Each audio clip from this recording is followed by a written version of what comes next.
ஒரு காலத்துல பிரஷ்யா அப்படின்னு ஒரு தேசம் இருந்தது. இப்போ ஜெர்மனி இருக்குல்ல, இதோட பெரும்பகுதி ஒரு காலத்துல பிரஷ்யாங்கிற பேர்ல இருந்தது. அப்போ அதுக்கு அரசரா இருந்தவர் மகா ஃப்ரெடரிக், அதாவது ஃப்ரெடரிக் தி கிரேட் அப்படின்னு சொல்லுவாங்க. அந்த ராஜாவுக்கு ஒரு சந்தேகம். நாம பல வகையான வரிகளை விதிச்சு வசூல் பண்றோம், அப்படி பண்ணி வருமானம் குறைஞ்சிக்கிட்டே போகுதே, இதுக்கு என்ன காரணமா இருக்கும்? இதுதான் அவருக்கு ஏற்பட்ட சந்தேகம். ஒரு சமயம் அந்த அரசர் தம்முடைய அமைச்சர்களையும் பிரபுக்களையும் தளபதிகளையும் கூப்பிட்டு ஒரு விருந்து வச்சார். விருந்து முடிஞ்சதும் அவங்கள பார்த்து இந்த சந்தேகத்தை கேட்டார். வரிகள் அதிகமா விதிச்சு வருமானம் குறையறதுக்கு என்ன காரணம் அப்படின்னு கேட்டார். பல பேருக்கு இதுக்கு சரியா பதில் சொல்ல தெரியல. அனுபவசாலியான ஒரு தளபதி எழுந்திருச்சார். அரசே, அது எப்படிங்கிறத இப்போ உங்களுக்கு காட்டுறேன்னார். உடனே ஒரு பெரிய பனிக்கட்டி ஒன்றை தன்னுடைய கையில் எடுத்தார். அதை அப்படியும் எப்படியும் திருப்பி பார்த்தார். அப்புறம் அடுத்தவர்கிட்ட கொடுத்தார்.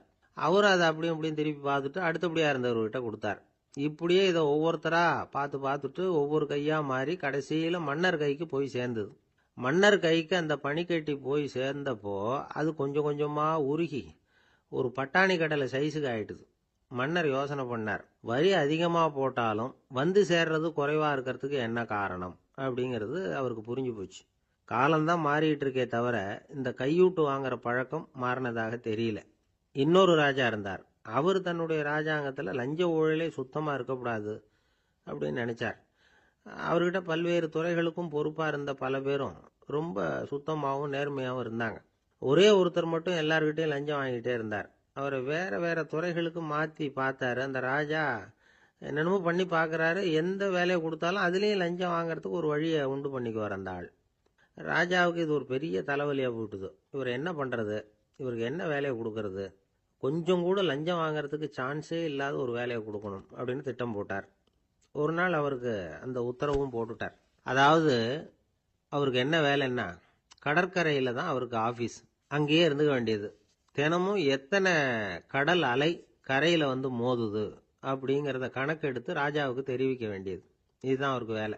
பேசாமல் அலையை எண்ணிட்டு உட்காந்துருக்கிட்டோம், அப்போவாவது அவர் லஞ்சம் வாங்குற சந்தர்ப்பம் இல்லாமல் போயிடும் அவருக்கு அப்படின்னு நினைச்சார் ராஜா. இந்த ஆள் கடற்கரைக்கு போய் டியூட்டியில் ஜாயின் பண்ணிட்டார். ஒரே மாசத்துல அங்கே சொந்தமாக ஒரு பிரம்மாண்டமான மாளிகை கட்டி விட்டாரு. ராஜாவுக்கு இது பெரிய ஆச்சரியமா போச்சு. அலையை என்ற வேலையில் அந்த ஆள் எப்படி பணம் சம்பாதிச்சார் அப்படின்னு விசாரிச்சு பார்த்தார் அக்கம் பக்கத்தில். அந்த ஆள் என்ன பண்ணியிருக்கிறாருன்னா, கடற்கரையில் போய் பொறுப்பு ஏற்றுக்கிட்ட உடனே அங்கே இருந்த மீனவர்கள்கிட்ட எல்லாம் இந்த கரையில் வந்து ஒரு நாளில் வந்து மோதுற அலைகள் எத்தனை அப்படின்னு கேட்டிருக்காரு. அது எப்படிங்க தெரியும்னு இருக்காங்க அவங்க. தினமும் அந்த எண்ணிக்கை தெரியணும். நம்ம ராஜாவுக்கு தினமும் அறிக்கை அனுப்பணும், டெய்லி ரிப்போர்ட்டு. தவறுனா நீங்கள் இந்த கடலில் போய் மீன் பிடிக்கிறதுக்கு ராஜாவோட அனுமதி கிடைக்காது அப்படின்னு இருக்காரு. உடனே மீனவர்களும் பயந்து போட்டாங்க. கடலுக்கு போகிறதுக்கு அனுமதி இல்லைன்னா பட்டினி கிடக்கிறது மாதிரி ஆயிடுமே. மெதுவாக அந்த ஆளுகிட்ட போனாங்க. காதோட காதா சொன்னாங்க, ஐயா, எங்களால் வந்து கடல் அலையை வந்து எண்ண முடியாது. தினமும் எங்களால் முடிஞ்சதை உங்களுக்கு பணமாக கொடுத்துட்றோம். நீங்கள் தான் ராஜா கிட்ட சிபாரிசு பண்ணி நாங்கள் தொடர்ந்து மீன் பிடிக்கிறதுக்கு அனுமதி வாங்கி கொடுக்கணும் அப்படின்னு வேண்டிக்கிட்டாங்க. பணம் தினமும் வந்து சேர ஆரம்பிச்சுட்டுது. பதவியில் மற்ற பதவியோட இந்த பதவி எவ்வளவோ மேல் அப்படின்னு நினச்சிட்டோம் அந்த ஆள். அது மட்டும் இல்லை, தயவு பண்ணி என்னை இந்த இடத்த விட்டு மாற்றி விடாதீங்க சார் அப்படின்னு வேற கேட்க ஆரம்பிச்சிட்டானா. இயேசுநாதர்கிட்ட ஒருத்தர் வந்து கேட்டாராம், இயேசுவே, என்னை எவ்வளவு நேசிக்கிறீர்கள் அப்படின்னு. அவர் தன்னுடைய இரு கைகளையும் அகல விரித்து இவ்வளவு என்று சொல்லி சிலுவையில் உயிர் நீத்தார் அப்படின்னு சொல்லுவாங்க. அதாவது அந்த நேசிப்புக்கு எல்லை கிடையாது, அதே போல மன்னிப்புக்கும் எல்லை கிடையாது. இது இயேசுநாதர் சொல்லி கொடுத்த ஒரு பாடம். இயேசுனுடைய சீடர்கள்ல ஒருத்தன் பீட்டர், அவன் ஒரு நாள் இயேசுநாதர்கிட்ட கேட்டிருக்கான், இயேசுவே, நான் வந்து என்னுடைய தம்பி கிட்ட அடிக்கடி சண்டை போட்டுக்கிட்டு இருக்கேன், என்னுடைய சகோதரன் கூட. அவனை நான் எத்தனை தடவை மன்னிக்கிறது? ஏற்கனவே 7 தடவை அவனை மன்னிச்சுட்டேன் அப்படின்னு சொல்லியிருக்கிறான். அப்போ இயேசு சொன்னாராம், மன்னிக்கிறதுக்கு எத்தனை தடவைங்கிற கணக்கெல்லாம் கிடையாது. எத்தனை தடவை உன்னுடைய சகோதரன் உன்னை கோபப்படுத்துகிறானோ அத்தனை தடவை நீ மன்னிக்கிறதுக்கும் தயாரா இருக்கணும், அதுதான் அப்படின்னு சொன்னாராம். அப்போ இவனுக்கு ஒன்றும் புரியல. இது என்ன, அவன் தப்பு பண்ணிக்கிட்டே இருப்பான், நாம மன்னிச்சுக்கிட்டே இருக்கிறதா அப்படிங்கிறது மாதிரி குழப்பமா இருந்திருக்கிறான். அப்போ இயேசுநாதர் தன்னுடைய சீடன் பீட்டர்கிட்ட ஒரு கதை சொன்னாராம். அந்த கதை இன்றைக்கு நாம வந்து எல்லாரும் சிந்தித்து பார்க்க வேண்டிய ஒரு கதை. அதாவது மன்னிப்பை விரும்புகிறவர்கள் மன்னிக்கவும் தயாராக இருக்க வேண்டும் அப்படிங்கிறது தான் அந்த கதையினுடைய தத்துவம். அந்த இயேசுநாதர் சொன்ன கதை என்னன்னா, ஒரு மன்னர் இருந்தார். அவர் ஒரு நாள் அரண்மனையில் உட்காந்து கணக்கு வழக்குகள்லாம் பார்த்துக்கிட்டு இருந்தார். நம்ம அரண்மனையிலேருந்து யார் யார் அரசாங்க கடன் வாங்கியிருக்கிறாங்க, யார் யார் திருப்பி செலுத்தி இருக்கிறாங்க அப்படிங்கிற விவரத்தையெல்லாம் பார்த்துக்கிட்டு இருந்தார். அப்போதான் புரிஞ்சுது, அந்த அரண்மனையில் வேலை செய்கிற ஒருத்தனே அரசாங்க கடன் வாங்கியிருக்கிறான். எவ்வளவு? 10,000 பொற்காசுகள் வாங்கியிருக்கான் கடன். இந்த 10,000 பொற்காசுகளை திருப்பி செலுத்தலை அரசாங்கத்துக்கு. இது மன்னர் கவனத்துக்கு வந்தது. உடனே நம்ம அரண்மனையில் இருக்கிறவனே அரசு கடன் வாங்கி திருப்பி செலுத்தாமல் இருக்கான், அவனை கூப்பிட்டு வாங்கன்னு சொல்லி கூப்பிட்டுட்டு வந்தாங்களாம். விசாரிச்சிருக்கிறாங்க, என்னப்பா நீ எவ்வளவு ஒன்று? ஆமாங்க 10,000 பொற்காசுகள் வாங்கியிருக்கிறேன், இன்னும் திருப்பி கட்டலைன்னு இருக்கான். உடனே அவர் மன்னர் சொல்லியிருக்கிறார், நம்ம சட்டத்திட்டப்படி நீ உடனே பணத்தை திருப்பி கட்டிடு. அப்படி உன்னால் கட்ட முடியலன்னா உன்னுடைய வீடு வாசல் சொத்து சுகம் எல்லாத்தையும் விற்று அந்த பணத்தை அரசு கருவூலத்தில் சேர்த்துக்கிறதுக்கு நானே ஏற்பாடு பண்ணிடுறேன் அப்படின்னு அந்த மன்னர் சொன்னாராம். இவன் அப்படியே அதிர்ச்சி ஆகிட்டான். அப்படியே பொத்துன்னு காலில் விழுந்தானா. மன்னா என்னை மன்னிச்சுங்க, என்னால் முடியல, எனக்கு மன்னிப்பு கொடுங்க அப்படின்னு இருக்கான். உடனே அவர் எழுந்திரிச்சு, சரி நீ மன்னிப்பு கேட்டுவிட்ட, அதனால் உன்னை மன்னிக்கிறேன், நீ பணம் கட்ட வேண்டாம் அப்படின்னு சொல்லி அந்த மன்னர் அவனை விட்டுட்டாராம். பணத்தையும் தள்ளுபடி பண்ணிட்டார், நீ திருப்பி கட்ட வேண்டான்னு. இவனுக்கு ரொம்ப மகிழ்ச்சி. அதனால் ரொம்ப உல்லாசமாக வந்துகிட்டு இருக்கிறான். தெருவில் வந்துகிட்டு இருக்கிறப்ப இவங்கிட்ட கடன் வாங்கின ஒருத்தன் எதுக்கு வந்துகிட்டு இருக்கான். அவன் இவங்கிட்ட ஒரு 100 பொற்காசுகள் கடன் வாங்கியிருக்கான். அவன் வந்தான். இவன் போய் அவன் சாட்டையாக பிடிச்சிக்கிட்டான், நீ எப்படா என் கடனை திருப்பி கொடுக்க போறேன்னு. அவன் இப்போ முடியல, கொஞ்சம் பொறுத்துக்கா, அப்புறம் தாரேன் இருக்கான். அதெல்லாம் முடியாது, நீ கொடுத்து தான் ஆகணும் அப்படின்னு இவன் புடிவமாக சொல்கிறான். இப்போ நிலைமையை பாருங்க, இவன் ஏற்கனவே 10,000 பொற்காசுகள் அரசாங்கத்தில் கடன் வாங்கினா அதுக்கு மன்னிச்சு விட்டுட்டார் இவனை. ஆனால் இவன் இன்னொருத்தனை மன்னிக்கிறதுக்கு தயாராக இல்லை. இவங்கிட்ட கடன் வாங்கின இன்னொருத்தன் 10 பொற்காசுகள், அவனை மன்னிக்க தயாராக இல்லை. அவனை கொண்டு போய் நீதிமன்றத்தில் கொண்டு போய் நிறுத்தி தண்டனை வாங்கி கொடுத்துட்டான். நீதிபதி என்ன சொன்னார், அந்த இவன் வாங்கின பொற்காசுகளை திருப்பி கட்டுற வரைக்கும் ஜெயிலில் இருக்கணுங்கிறது தீர்ப்பு. ஆனால் உடனே அரசர் காதில் விழுந்தது. சொல்லிட்டாங்க, உங்ககிட்ட மன்னிப்பு வாங்கிட்டு போனானே ஒருத்தன், அவன் இன்னொருத்தனை மன்னிக்கிறதுக்கு தயாராக இல்லை, அவனை கொண்டு போய் ஜெயிலில் அடைச்சிட்டான் அப்படின்னு. உடனே மன்னர் பார்த்தார், இவனை மறுபடியும் கூப்பிட்டு வர சொன்னார். தபாரப்பா, நான் உன்னை மன்னிச்சு விட்டேன், ஆனால் நீ இன்னொருத்தனை மன்னிக்கிறதுக்கு தயாராக இல்லை, அதனால் என்னுடைய தீர்ப்பையும் மாத்துறேன், நீயும் அரசு கடன் தீர்ற வரைக்கும் ஜெயிலில் தான் இருக்கணும் அப்படின்னு சொல்லி ஜெயிலுக்கு அனுப்பிச்சிட்டாராம். இப்படி ஒரு கதையை இயேசுநாதர் தன்னுடைய சீடருக்கு சொன்னதாக ஒரு வரலாறு. அது என்ன, அதிலிருந்து நாம் புரிந்து கொள்ள வேண்டியதுன்னா, நாம் மன்னிக்கப்படணும்னு நாம் விரும்புகிறோம்னா நாம் இன்னொருத்தரை மன்னிக்கிறதுக்கு தயாராக இருக்கணும். அதனால் நாம் இன்னொருத்தரை யாரையும் மன்னிக்க மாட்டோம், ஆனால் என்ன இன்னொருத்தர் மன்னிக்கணும் அப்படிங்கிறது மாதிரி செய்யக்கூடாதுன்னு சொல்லுவாங்க. அது மாதிரி நாம் இப்போ இது தப்பாக புரிஞ்சுக்கிறவங்களும் இருக்கிறாங்க. பாவம் மன்னிப்புங்கிறதுலாம் எதுக்குன்னா, அதாவது மறுபடியும் பாவம் செய்யாமல் இருக்கிறதுக்காக தான். அதான் மன்னிக்கிறாரே அப்படிங்கிறதுக்காக மறுபடியும் பாவம் பண்ணிட்டு இருக்கிறது இல்லை. அதான் ஒருத்தர் கேட்டாராம், பாவத்திலிருந்து மன்னிப்பு கிடைக்கணும்னா நீ என்ன செய்யணும் அப்படின்னு கேட்டிருக்காரு. அதுக்கு அவன் சொல்லியிருக்கிறான், நான் முதல்ல பாவம் செய்யணும், அப்போதானே மன்னிப்பு கிடைக்கும் அப்படின்னு நானா. இப்படிப்பட்டவர்கள் தான் இன்னைக்கு உலகத்தில் அதிகமாக இருக்கிறாங்க. அதனால் இந்த மன்னிப்பின் மகத்துவங்கிறது இயேசுநாதர்கிட்டேருந்து தான் நாம் புரிஞ்சுக்கணும். அந்த இயேசு சொன்ன அந்த மன்னிக்கிற மனோபாவம் இருந்தால் இன்னைக்கு உலகம் பூராவும் அமைதி பூங்காவாக இருக்கும். அதில் ஒன்றும் ஆச்சரியமே இல்லை, அதில் ஒன்றும் சந்தேகமும் இல்லை. அதனால் மன்னிக்கிற மனோபாவத்தை நாம் எல்லாரும் நமக்குள்ளே வளர்த்து கொள்ள வேண்டும் அப்படிங்கிறது தான் நாம் இன்றைக்கு எல்லோரும் சிந்தித்து பார்க்க வேண்டிய ஒரு செய்தி. ஒருத்தர் மனசில் நிம்மதி இல்லாமல் உட்காந்துருந்தார். என்ன சார் விஷயம் அப்படின்னு விசாரித்தேன். அகலக்கால் வச்சுட்டேன், அதுதான் அவதிப்படுறேன்னார். விவரமாக சொல்லுங்கன்னு. வீடு கட்டணும்னு ஆரம்பித்தேன், வேலை பாதியிலேயே நிற்கிது, கையில் பணம் இல்லை அப்படின்னார். இது மாதிரி ஆசாமிகள் பல பேரை நீங்கள் பார்த்துருக்கலாம். இவங்கெல்லாம் சுலபமாக மன அழுத்தத்துக்கு ஆளாயிடுறாங்க. மன உளைச்சல், அதாவது ஸ்ட்ரெஸ் அப்படின்னு சொல்கிறோமே, அதுக்கு அடிப்படையான சில காரணங்கள் உண்டு. அதாவது மிகையாக திட்டமிடுதல் அப்படிங்கிறதும் ஒரு முக்கியமான காரணம். நடைமுறை சாத்தியம் என்னங்கிறத மனசில் வச்சுக்கிட்டு எந்த திட்டத்தையும் தீட்டணும், அப்போ தான் அது சரியாக வரும். ரெண்டாவது காரணம் என்ன தெரியுமா, ஒரே நேரத்தில் பல்வேறு செயல்களில் ஈடுபடுறது. தொலைபேசியில் பேசிக்கிட்டே கையில் இருக்கிற கடிதத்தை படிச்சுக்கிட்டே எதிரில் உட்காந்துக்கிட்டு இருக்கிறவருக்கும் அப்பப்போ பதில் சொல்லிக்கிட்டு மனசில் பல்வேறு சிந்தனைகளை அப்படியே ஓட விட்டுக்கிட்டு இருக்கிறது, இதுவும் மன அழுத்தத்தை உண்டாக்குது. மூணாவது காரணம், எதிலேயும் வெற்றி மட்டும் எதிர்பார்க்குற ஒருதலைப்பட்சமான ஆர்வம். நாம் தொட்டதெல்லாம் வெற்றியாகவே முடியணும் அப்படின்னு எதிர்பார்க்குறவங்க ஏதாவது ஒன்றில் தோல்வியை கண்டா தோண்டு போயிடுறாங்க.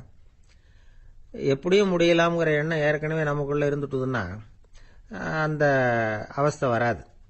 அதனால் அதுவும் நம்ம வளர்த்து கொள்ள வேண்டிய ஒரு குணம். மன உளைச்சல் ஏற்படுறதுக்கு இன்னொரு காரணம் எதையும் வேகமாக செஞ்சுடணும் அப்படிங்கிற துடிப்பு. அந்த துடிப்பே மனசை அழுத்த ஆரம்பிச்சிடும். எந்த ஒரு காரியத்திலையும் தாமதமோ இடையூறோ ஏற்பட்டால் அதை பொறுத்துக்கிற மனப்போக்கம் வேணும். அது இல்லாதவங்க அழுத்தத்துக்கு ஆளாயிடுறாங்க. சில பேர் வேலைன்னு எந்த நேரம் பார்த்தாலும் வேலையே கதின்னு கிடப்பாங்க. பொழுதுபோக்குக்கோ உடற்பயிற்சிக்கோ குடும்பத்தில் உள்ளவங்க அல்லது நண்பர்கள் கூட கலந்துரையாடவோ கொஞ்சம் கூட நேரம் ஒதுக்க மாட்டாங்க. இந்த சுபாவம் மன அழுத்தத்தை உண்டு பண்ணும். இதையெல்லாம் புரிஞ்சுக்கிட்டு அதிலிருந்து விடுபடுறது எப்படின்னு யோசிக்கணும். வல்லுநர்கள் இது தொடர்பாக சில யோசனைகளை சொல்லி வச்சிருக்கிறாங்க. அது என்னன்னா, வாழ்க்கைங்கிறது பிரச்சனைகளால் பின்னப்பட்ட ஒன்று. அது எப்பவுமே முடிவடையாத ஒரு தொடர்கதை அப்படிங்கிறத முதல்ல நாம் புரிஞ்சுக்கணும். ஒரே நேரத்தில் ஒரு காரியத்தில் மட்டுமே நாம் கவனம் செலுத்தணும். அடுத்தவங்க காரியத்தில் தலையிடக்கூடாது. எதையும் பேச ஆரம்பிக்கிறதுக்கு முன்னாடி நம்மை நாமே கேட்டுக்க வேண்டிய கேள்வி 2. 1, நான் சொல்ல போகிறது ரொம்ப முக்கியமானதா? 2வது, நான் சொல்கிறத அவங்க கேட்கறதுக்கு ஆசைப்படுறாங்களா? நான் பேசுறதுக்கு அது சரியான நேரம் தானா? இதை யோசித்து பார்த்ததுக்கப்புறம் எதையும் பேச ஆரம்பிக்கணும். முடிஞ்ச அளவுக்கு வளைந்து போகிற சுபாவத்தை வளர்த்துக்கணும். நம்ம நேரம் விலை மதிப்பு இல்லாதது. அதை வீணாக்கக்கூடாது. சிரிக்க தெரியலனாலும் பரவாயில்ல, முகத்தில் கொஞ்சம் புன்முறுவலாவது காட்டணும். இதெல்லாம் ரொம்ப முக்கியம். அடுத்தவங்க ஏதாவது செஞ்சால் உடனே நன்றி சொல்ல மறக்கப்படாது. தினமும் கொஞ்சம் நேரத்தை தனிமையில் செலவு பண்ணணும். மன உளைச்சலிருந்து விடுபடுறதுக்கு 3 முக்கிய வழிகள் சொல்கிறாங்க. அதை சுருக்கமாக ரெட் அப்படின்னு சொல்கிறாங்க. RED ஆங்கில எழுத்தில். அந்த முதல் எழுத்து ஆர், அது என்னன்னா ரிலாக்ஸேஷன், அதாவது இடை ஓய்வு. 2வது E எக்ஸர்சைஸ், உடற்பயிற்சி. 3வது டயட், திட்டமிட்ட உணவு முறை. அதனால் தியானம், மூச்சு பயிற்சி இதெல்லாம் இந்த இடை ஓய்வுக்கு வழிகள். எந்த வேலையையும் தொடர்ந்து செய்யக்கூடாது. எல்லார்கிட்டையும் கலகலப்பாக பழகணும். மாதத்துக்கு ஒரு நாளாவது குடும்பத்தோடு வெளியில் போயிட்டு வரணும். சுலபமான உடற்பயிற்சிகளை செய்யலாம். உடற்பயிற்சிங்கிறது நமக்காக நாம் செய்கிற ஒரு நீண்டகால முதலீடு அப்படின்னு சொல்லுவாங்க. அதாவது லாங் டேர்ம் இன்வெஸ்ட்மெண்ட்டாக. அளவோடு சாப்பிட்ணும், மெதுவாக சாப்பிட்ணும். இதெல்லாம் கொஞ்சம் மனசில் வச்சுக்கிட்டு நடந்துக்கிட்டால் மகிழ்ச்சியாக வாழலாம். சில பேர் சாப்பாட்டு விஷயத்தில் ரொம்ப அக்கறை எடுத்துக்கிறது உண்டு. ஒரு குண்டு ஆசாமி சாப்பிட உட்கார்ந்தார். முதல்ல ஒரு மாத்திரை சாப்பிட்டார். எதுக்குன்னு கேட்டோம். பசி எடுக்கிறதுக்குன்னார். சாப்பிட்டு முடிச்சார். பிறகு மறுபடியும் ஒரு மாத்திரை சாப்பிட்டார். இது எதுக்குன்னு கேட்டோம். சாப்பிட்டது ஜீரணமாகறதுக்கு அப்படின்னார். இப்போ மேலே எனக்கு அளவு கடந்த அன்பு அப்படின்னு யாராவது சொன்னால் அதை அலட்சியமாக நினச்சிடக்கூடாது. அது கொஞ்சம் சீரியஸான விஷயம். அளவுக்கு மிஞ்சினா எதுவுமே இடைஞ்சல் தானே. அன்பும் அப்படி தான். அன்பு அதிகமாக இருந்தால் அது எப்படி கெடுதல் பண்ணும் அப்படிங்கிற சந்தேகம் உங்களுக்கு வரலாம். தசரதன் கதை என்னாச்சு? கைகேயி மேலே வச்சு அளவு கடந்த அன்பு. ராமன் காட்டுக்கு போறாப்புல ஆயிட்டுதுல்ல. தசரதன் எப்பேற்பட்ட அரசன்.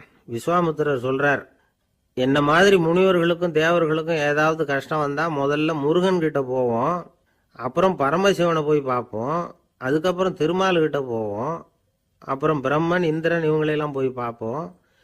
இவங்களால எல்லாம் முடியலன்னா கடைசியில் அயோத்திக்கு வருவோங்கிறார். உன்னை விட்டா வேற கதி உண்டோ அப்படின்னு தசரதனை பார்த்து விஸ்வாமித்திரரே சொல்றார். அப்பேற்பட்ட அரசன் தசரதன் கைகேயி காலில் விழறான். உன் பாதங்களை தொட்டு கெஞ்சி கேட்டுக்கிறேன், ராமனை காட்டுக்கு அனுப்பாதேங்கிறான். தசரதனுடைய இந்த நிலைமைக்கு என்ன காரணம்? அவன் கைகேயி மேலே வச்ச அளவு கடந்த அன்பு தான் காரணம். இப்போ சொல்லுங்க, அன்பா இருந்தாலும் அது அளவுக்கு மீறி போனால் கெடுதல் பண்ணுமா பண்ணாதா? அது மட்டும் இல்லை, அளவு கடந்த அன்பு நீதிக்கும் நியாயத்துக்கும் புறம்பான காரியங்களையும் செய்ய வச்சிரும். தசரதன் மிகச்சிறந்த நீதிமான். தர்மத்துக்கு விரோதமாக ஒரு காரியமும் செய்யாதவன். அப்பேற்பட்டவன் தன்னுடைய மனைவியை பார்த்து என்ன சொல்றான் தெரியுமா? உனக்காக நான் என்ன செய்யணும் சொல்லு, செய்கிறேன். ஒரு குற்றமும் செய்யாத ஒருத்தனை கொல்லணுமா கொல்றேன். மரண தண்டனை விதிக்கப்பட்ட ஒருத்தனை விடுதலை செய்ய சொல்றியா செய்கிறேன். எந்த பிச்சைக்காரனையாவது கோடீஸ்வரனாக சொல்றியா ஆக்குறேன். அல்லது கோடீஸ்வரனை பிச்சைக்காரன் ஆக்கணுமா ஆக்குறேன் அப்படிங்கிறான். நீதிக்கு விரோதமான இந்த பாவங்களை செய்யறதுக்கு அப்பேற்பட்ட அரசன் எப்படி துணிஞ்சான்? மனைவி பேரில் வச்ச அளவு கடந்த அன்பு தான் காரணம். திரிசூலம், வஜ்ராயுதம், வாள் இதுகளால் தாக்கப்பட்டா கூட அதையெல்லாம் கொஞ்சம் கூட லட்சியம் பண்ணாத ஒருத்தன் காமதேவனுடைய மலர் அம்புகள் தாக்குனா அதை அவனால் தாக்கு பிடிக்க முடியல, விழுந்துடுறான். காமதேவனுக்குள்ள மகிமையே அதுதாங்கிறார் துளசிதாசர். அதனால தான் பெரியவங்கள்லாம் என்ன சொல்கிறாங்கன்னா, எதையும் அளவுக்கு மீறி செய்யாதேங்கிறாங்க. அப்பா, அம்மா, மனைவி, மக்கள் எல்லார் பேர்லேயும் அன்பு அவசியம்தான். ஆனால் அந்த அன்பு அறிவுக்கு புறம்பாக இருக்கக்கூடாது, அளவுக்கு மீறி இருக்கக்கூடாது. அப்போ தான் வாழ்க்கை சுகமாக இருக்கும். இல்லைன்னா அவஸ்தை தான். அளவுக்கு மீறின அன்புங்கிறது புரியுது, அது சரி. அறிவுக்கு புறம்பான அன்புங்கிறது எப்படி? ஒரு தாய்க்கு ஜலதோஷம் அல்லது ஏதோ ஒரு தொற்று நோயின்னு வச்சுங்களேன். அந்த அம்மாவுக்கு தன்னுடைய குழந்தை பேரில் அளவு கடந்த அன்பு.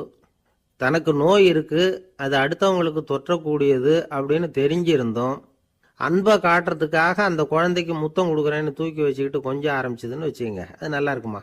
இதுதான் அறிவுக்கு புறம்பான அன்புங்கிறது. அது மாதிரி விலங்குகள்கிட்ட அன்பாயிருன்னு சொல்கிறோம். அதுக்காக புலிக்கு முத்தம் கொடுக்க முடியுமா? அப்படி கொடுத்தா அது அறிவுக்கு புறம்பான அன்பு. அதனால் அன்பு கூட அறிவுபூர்வமாக இருக்கணும் அப்படிங்கிறத இன்றைக்கி தகவல் மூலமாக நாம் புரிஞ்சுக்கணும். இந்த காலத்து காதலன் தன்னுடைய காதலிகிட்ட சொன்னானாம், இதை பாரு, உன் பேரில் எனக்கு அளவு கடந்த அன்பு, உனக்காக என்ன செய்யணும் சொல்லு, செய்கிறேன். நெருப்பில் நடக்கணுமா நடக்கிறேன், நீரில் குதிக்கணுமா குதிக்கிறேன், உயிரையே கொடுக்கணுமா கொடுக்குறேன் அப்படின்னா. சரி, வர்றேன் ஞாயிற்றுக்கிழமை சாயந்தரம் 6 மணிக்கு இதே இடத்துக்கு வாங்க அப்படின்னுது அந்த பொண்ணு. இவன் கொஞ்சம் யோசனை பண்ணி பார்த்துட்டு, அன்னைக்கு மழை பெய்யாமல் இருந்தால் வந்துடுறேன் அப்படின்னானா. ஒரு பள்ளிக்கூடம் வகுப்பு நடந்துக்கிட்டு இருக்கு. ஆசிரியர் பாடம் நடத்திக்கிட்டு இருக்கிறார். நடத்தி முடிச்ச உடனே கேட்டார், மாணவர்களே, இதுவரைக்கும் நான் நடத்தின பாடத்தில் உங்களுக்கு ஏதாவது சந்தேகம் இருக்கா அப்படின்னு கேட்டார். அப்புறம் ஒவ்வொருத்தராக கேட்டார். ஒரு மாணவன் எழுந்திருச்சான். சார், எனக்கு சந்தேகம் எதுவுமே இல்லைன்னா. ஏன்னு கேட்டார். ஏன்னா எனக்கு நீங்கள் நடத்தின பாடம் தெளிவாக புரிஞ்சுட்டுது, அதனால சந்தேகம் வரலன்னா. இன்னொரு மாணவன் எழுந்திருச்சான். சார், எனக்கும் சந்தேகம் எதுவும் இல்லைன்னா. ஏண்டான்னு கேட்டார். ஏன்னா எனக்கு நீங்கள் நடத்தின பாடம் எதுவுமே புரியல, அதனால சந்தேகம் வரல அப்படின்னா. இந்த இடத்துல நாம் கொஞ்சம் சிந்திச்சு பார்க்கணும். இந்த உலகத்தில் எல்லாம் புரிஞ்ச ஒருத்தனுக்கும் சந்தேகம் வராது, எதுவுமே புரியாத ஒருத்தனுக்கும் சந்தேகம் வராது. அறகுறையாக புரிஞ்சுக்கிட்டவன் இருக்கான் பாருங்க, அவனுக்கு தான் அடிக்கடி சந்தேகம் வரும். ஆக மாணவர்களை இந்த 3 வகையாக பிரிக்கலாம். அதே மாதிரி தான் மனிதர்களையும் 3 வகையாக பிரிக்கிறாங்க ஆன்மீகவாதிகள். ஒரு ஆன்மீக பெரியவர் என்ன சொல்றார் தெரியுமா? இந்த உலகத்தில் 3 வகையான மனிதர்கள் இருக்கிறாங்களாம். முதல் வகை எப்படி தெரியுமா? இவங்களுக்கு எதையும் தெரிஞ்சுக்கணுங்கிற அவசியமே கிடையாது. ஏன்னா அவங்களுக்கு எல்லாமும் தெரியும். இவங்க ஞானத்தின் முழு வடிவா இருக்கிற காரணத்தினால அவங்களுக்கு எந்த சந்தேகமும் இல்லை, எந்த கேள்விகளும் கிடையாது. இந்த நிலையில இருக்கிறவன் கிருஷ்ணன். எல்லாத்துக்கும் விட தெரிஞ்சுக்கிட்ட நிலையில அவன் விடையாக மாறிவிட்டான் அப்படின்னு சொல்லுவாங்க. 2வது நிலையில இருக்கிறவன் அர்ஜுனன். இவனுக்கு எப்போ பார்த்தாலும் கேள்விதான், சந்தேகம்தான். பதில் சொல்ல சொல்ல அவனுக்கு இருக்கிற சந்தேகமும் அதிகமாகிட்டே இருக்கும், குறையவே குறையாது. அர்ஜுனன் மாதிரி உள்ளவங்க எப்பவும் கேள்வி கேட்டுக்கிட்டே இருப்பாங்க. ஒரு கேள்விக்கு விடை கிடைச்சுட்டுன்னு வைங்க, உடனே இன்னொரு கேள்வி அவங்க கிட்ட இருந்து வரும். கிருஷ்ணனுடைய நிலை எப்படின்னா அது கேள்விகளே அற்ற ஒரு நிலை. அர்ஜுனனுடைய நிலை எப்படின்னா அது கேள்விகளை தவிர வேறு எதுவும் அற்ற ஒரு நிலை. இவங்களை தவிர இன்னொரு ஆள் இருக்கிறான், அவனுக்கும் கேள்விகள் அற்ற ஒரு நிலை தான். அவன் யாருன்னா துரியோதனன். இவனுக்கு தெரிஞ்சுக்கணுங்கிற எண்ணமே சுத்தமா கிடையாது. ஆவலே இல்லைங்கிறதுனால அதை புரிஞ்சுக்கணுங்கிற அவசியமும் இல்லை. அதனால அவனுக்கு கேள்விகள் அற்ற ஒரு நிலையில அவன் இருந்துகிட்டு இருக்கிறான். எல்லா பதிலும் தெரிந்து கொண்ட நிலையில கிருஷ்ணனும் கேள்விகள் அற்ற நிலையில இருக்கிறான். தெரிஞ்சுக்கணுங்கிற ஆவலே இல்லாத துரியோதனனும் கேள்விகள் அற்ற நிலையிலே இருக்கிறான். இப்படியும் இல்லாம அப்படியும் இல்லாம 2ம் கெட்ட நிலையில இருக்கிறானே, அவன் தான் அர்ஜுனன். அதனால பெரியவங்கள்லாம் என்ன சொல்றாங்கன்னா, இந்த உலகத்துல அர்ஜுனன்களா இருக்கிறவங்க ஒண்ணு துரியோதனனா மாறிடணும், இல்லைன்னா கிருஷ்ணனா மாறிடணும். இதை தவிர வேற வாய்ப்பு இல்லை. துரியோதனன் மாதிரி உள்ளது விலங்கு நிலை, கிருஷ்ணன் மாதிரி உள்ளது தெய்வ நிலை. அர்ஜுனன் விலங்காவும் ஆக முடியல, தெய்வமாவும் ஆக முடியல. இப்படி 2ம் கெட்டானா இருக்கிற வரைக்கும் இந்த கேள்விகளும் பிரச்சனைகளும் இருந்துகிட்டே தான் இருக்கும்.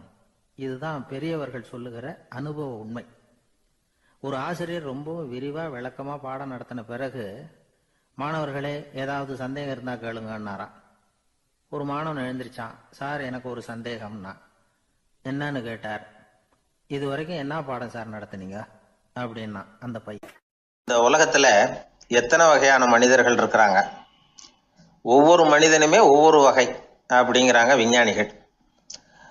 மனிதர்களை 3 வகையா பிரிக்கலாம் அப்படின்னு சொல்றாங்க மெய்ஞானிகள். இவங்களை பத்திலாம் ஏற்கனவே நாம பேசியிருக்கிறோம். இப்போ டாக்டர் எட்வர்டு பேட்ச் அப்படிங்கிற நிபுணர் என்ன சொல்றாரு தெரியுமா? மனிதர்களை 7 வகையா பிரிக்கலாம்ங்கிறார். மனிதர்களின் மனநிலை அடிப்படையில் அவங்களை 7 விதமா வகைப்படுத்துறார் அவர். சரி, அது என்ன 7 வகை? முதல் வகை என்னன்னா பயந்த குணம் உள்ளவங்க. சார் ரொம்ப பயந்த சுபாவம், வீட்டில் கூட வாயே திறக்க மாட்டார், சாப்பிட போறப்ப மட்டும்தான் கொஞ்சம் வாயை திறப்பார், அப்புறம் மூடிக்குவார் அப்படின்னு சில பேரை பத்தி நாம பேசிக்கிறது உண்டு. இவங்கெல்லாம் இந்த வகை, அதாவது பயந்த குணம் உள்ளவர்கள் அப்படிங்கிற முதல் வகை. சரி, 2வது வகை என்னன்னா சஞ்சலப்படுகிறவர்கள். எதுக்கு எடுத்தாலும் கலக்கம், குழப்பம், இப்படியே காலம் தள்ளிட்டு இருப்பாங்க. பல பேர் பார்த்துருப்பீங்க. அவங்கெல்லாம் இந்த வகை. 3வது வகை என்னன்னா யதார்த்த உலகை மறந்து கற்பனை உலகத்திலேயே மிதக்கிறவங்க. இளைஞர்கள், கவிஞர்கள், இப்படி பல பேர் இருக்கிறாங்க. எப்ப பார்த்தாலும் கற்பனை உலகத்திலேயே மிதந்துகிட்டு இருப்பாங்க. கிட்டத்துல போய் என்னங்க ஒரு மாதிரியா இருக்கிறீங்க அப்படின்னு கேட்டு பாருங்க, அவங்களெல்லாம் ஏதோ ஒரு அற்ப புழுவை பார்க்கறது மாதிரி அவங்கள பார்ப்பாங்க. அதுவும் அந்த வானத்து நிலாவை பாருங்கள், அது என்னை வா வான்னு கூப்பிடுது, எனக்கு சீக்கிரத்தில் ஒரு நாள் சிறகுகள் முளைக்கும், சிறகடித்து வானத்தில் பறந்து போவேன், அந்த செல்ல நிலாவை கொஞ்சிவிட்டு வருவேன், இப்படிலாம் பேசிகிட்டு இருப்பாங்க. கொஞ்சிறது அப்புறம் இருக்கட்டும், இப்போ கஞ்சிக்கு வழியே பாருப்பா அப்படின்னா அதை காதில் வாங்க மாட்டாங்க. நாம் ஏதோ இந்த உலகத்தை அனுபவிக்க தெரியாதவர்கள் மாதிரி நம்மளை அவங்க கவனிப்பாங்க. இப்படி ஒரு ரகம். 4வது வகை மனிதர்கள் எப்படின்னா, இவங்க தனிமை உணர்வு மிக்கவர்கள். இவங்க மற்றவங்களோட இயல்பா நெருங்கி பழகிறதில்ல, தான் உண்டு தன்னுடைய வேலை உண்டுன்னு இருந்துட்டு போறவங்க. அடுத்த வீட்டில் இருக்கிறவர் யார் அப்படின்னு கேட்டா கூட அடுத்த வீடுன்னு ஒன்று இருக்கா அப்படிங்கிறது மாதிரி நம்ம முகத்தை பார்ப்பாங்க. அவங்க கிட்ட மேற்கொண்டு நாம என்னத்தை பேச முடியும்? இப்படி ஒரு வகை. 5வது வகை மனிதர்கள் எப்படின்னா, இவங்க மற்றவங்க செல்வாக்குக்கு உட்பட மறுப்பவர்கள். அடுத்தவங்களோட செல்வாக்குக்கு இவங்க ஆட்படுறதில்ல. நான் யார் தெரியுமான்னு கேட்டா அதை தெரிஞ்சுட்டு எனக்கு என்ன ஆக போகுதும்பாங்க. இவங்கெல்லாம் அந்த ரகம். 6வது வகை மனிதர்கள் எப்பவும் எதுலேயும் பற்று இல்லாம இருக்கிறவங்க. இது ஒரு துறவு மனப்பான்மை. இயல்பாவே சில பேர் இப்படி உண்டு, அவங்களுக்கு எதுலேயும் ஒரு ஈடுபாடு இருக்காது. அப்படிப்பட்டவங்கெல்லாம் 6வது வகை. 7வது வகை மனிதர்கள் மற்றவங்க கவலையை தன்னுடையதா ஆக்கிக்கிட்டு கவலைப்படுறவங்க. இவங்கெல்லாம் மகாத்மாக்கள். தாம் வேறு அடுத்தவங்க வேறு அப்படிங்கிற எண்ணம் இவங்களுக்கு வர்றதில்லை. அதனால அடுத்தவங்களுக்கு ஒரு துன்பம் வந்ததுன்னா இவங்களால சும்மா இருக்க முடியறதில்லை. ஆக கூடி இப்படி 7 விதமான மனிதர்களை அடையாளம் காட்டுறார் அந்த நிபுணர். இதுல நாம எந்த வகையில வர்றோம் அப்படிங்கிறத நாம தான் அடையாளம் கண்டுபிடிக்கணும். எனக்கு தெரிஞ்ச ஒரு மனிதர் உண்டு. அவர் ஒரு வித்தியாசமான வகை. எதையும் நடைமுறை சாத்தியமா சிந்திக்கிறவர். எப்பவும் அடுத்தவங்களும் நல்லா இருக்கணும், நாமும் நல்லா இருக்கணும் அப்படின்னு ஆசைப்படுறவர். அவருக்கு ஒரு சமயம் திடீர்னு உடம்பு சுகம் இல்லாம போயிட்டுது. டாக்டர் கிட்ட போனார், பணம் கொடுத்தார், வைத்தியம் பார்த்துக்கிட்டார். அவர் எழுதி கொடுத்த மருந்து சீட்டை வாங்கினார். ஒரு மருந்து கடைக்கு போனார், பணம் கொடுத்தார், மருந்து வாங்கினார். அதை எடுத்துட்டு வீட்டுக்கு வந்தார். அதுக்கப்புறம் அந்த மருந்து அவர் சாப்பிடணும்ல, சாப்பிடவே இல்லை, அப்படியே சும்மா வச்சுட்டார். அவரை பார்த்து கேட்டேன், ஏன் சார் இப்படி பண்றீங்க, வீண் செலவு தானே இது, நீங்க ஏன் டாக்டர்கிட்ட போய் பணம் செலவு பண்ணுனீங்கன்னு கேட்டேன். அவர் சொன்னாரு, டாக்டர் வாழணும் இல்லையா, அதனாலதான் அப்படின்னார். சரி, அப்புறம் ஏன் மருந்து வாங்கினீங்க அப்படின்னு கேட்டேன். மருந்து கடைக்காரர் வாழணும் இல்லையா, அதனாலதான் அப்படின்னார். சரி, அப்புறம் ஏன் வாங்கின மருந்து சாப்பிடாம வச்சுட்டீங்க அப்படின்னதுக்கு, நான் வாழணும் இல்லையா அதனாலதான் அப்படின்னார். இவர் வாழ்க்கையை புரிஞ்சுக்கிட்டவர். இப்படி வாழ்க்கையை புரிந்து கொண்டு வாழ தெரிஞ்சுக்கணும். எந்த வகை மனிதர் நாம் அப்படிங்கிறத புரிஞ்சுக்கிட்டு வாழ்ந்தோம்னா வாழ்க்கையில வெற்றி நிச்சயம். சீடன் வெளியூர் புறப்படுறதுக்கு தயாரா இருந்தான். ரொம்ப தூரம் போக போறான். திரும்பி வர நாளாகும். புறப்படுறதுக்கான ஆயத்த வேலைகள்ல ஈடுபட்டு இருந்தான். அந்த சமயம் பார்த்து இன்னொரு சீடன் அவங்கிட்ட வந்தான். நம்ம குரு உன்னை அழைச்சிட்டு வர சொன்னார், வா அப்படின்னு கூப்பிட்டான். இவன் உடனே புறப்பட்டு போனான். குருநாதரை பார்த்தான். அவர் காலில் விழுந்து வணங்கினான். வணங்கிவிட்டு எழுந்திரிச்சான். அவ்வளவுதான். குரு ஏதாவது உபதேசம் பண்ணுவாருன்னு எதிர்பார்த்தான். ஆனா நடந்தது என்ன தெரியுமா? குரு அவனுக்கு ஓங்கி ஒரு அடி கொடுத்தார். எதிர்பாராம இந்த அடியை வாங்கினதும் அந்த சீடன் அதிர்ந்து போயிட்டான். பக்கத்துல இருந்த மற்ற சீடர்களும் திகைச்சு போய் நின்னுட்டாங்க. அடி வாங்கின சீடனுக்கு மனசுக்குள்ள குழப்பம்.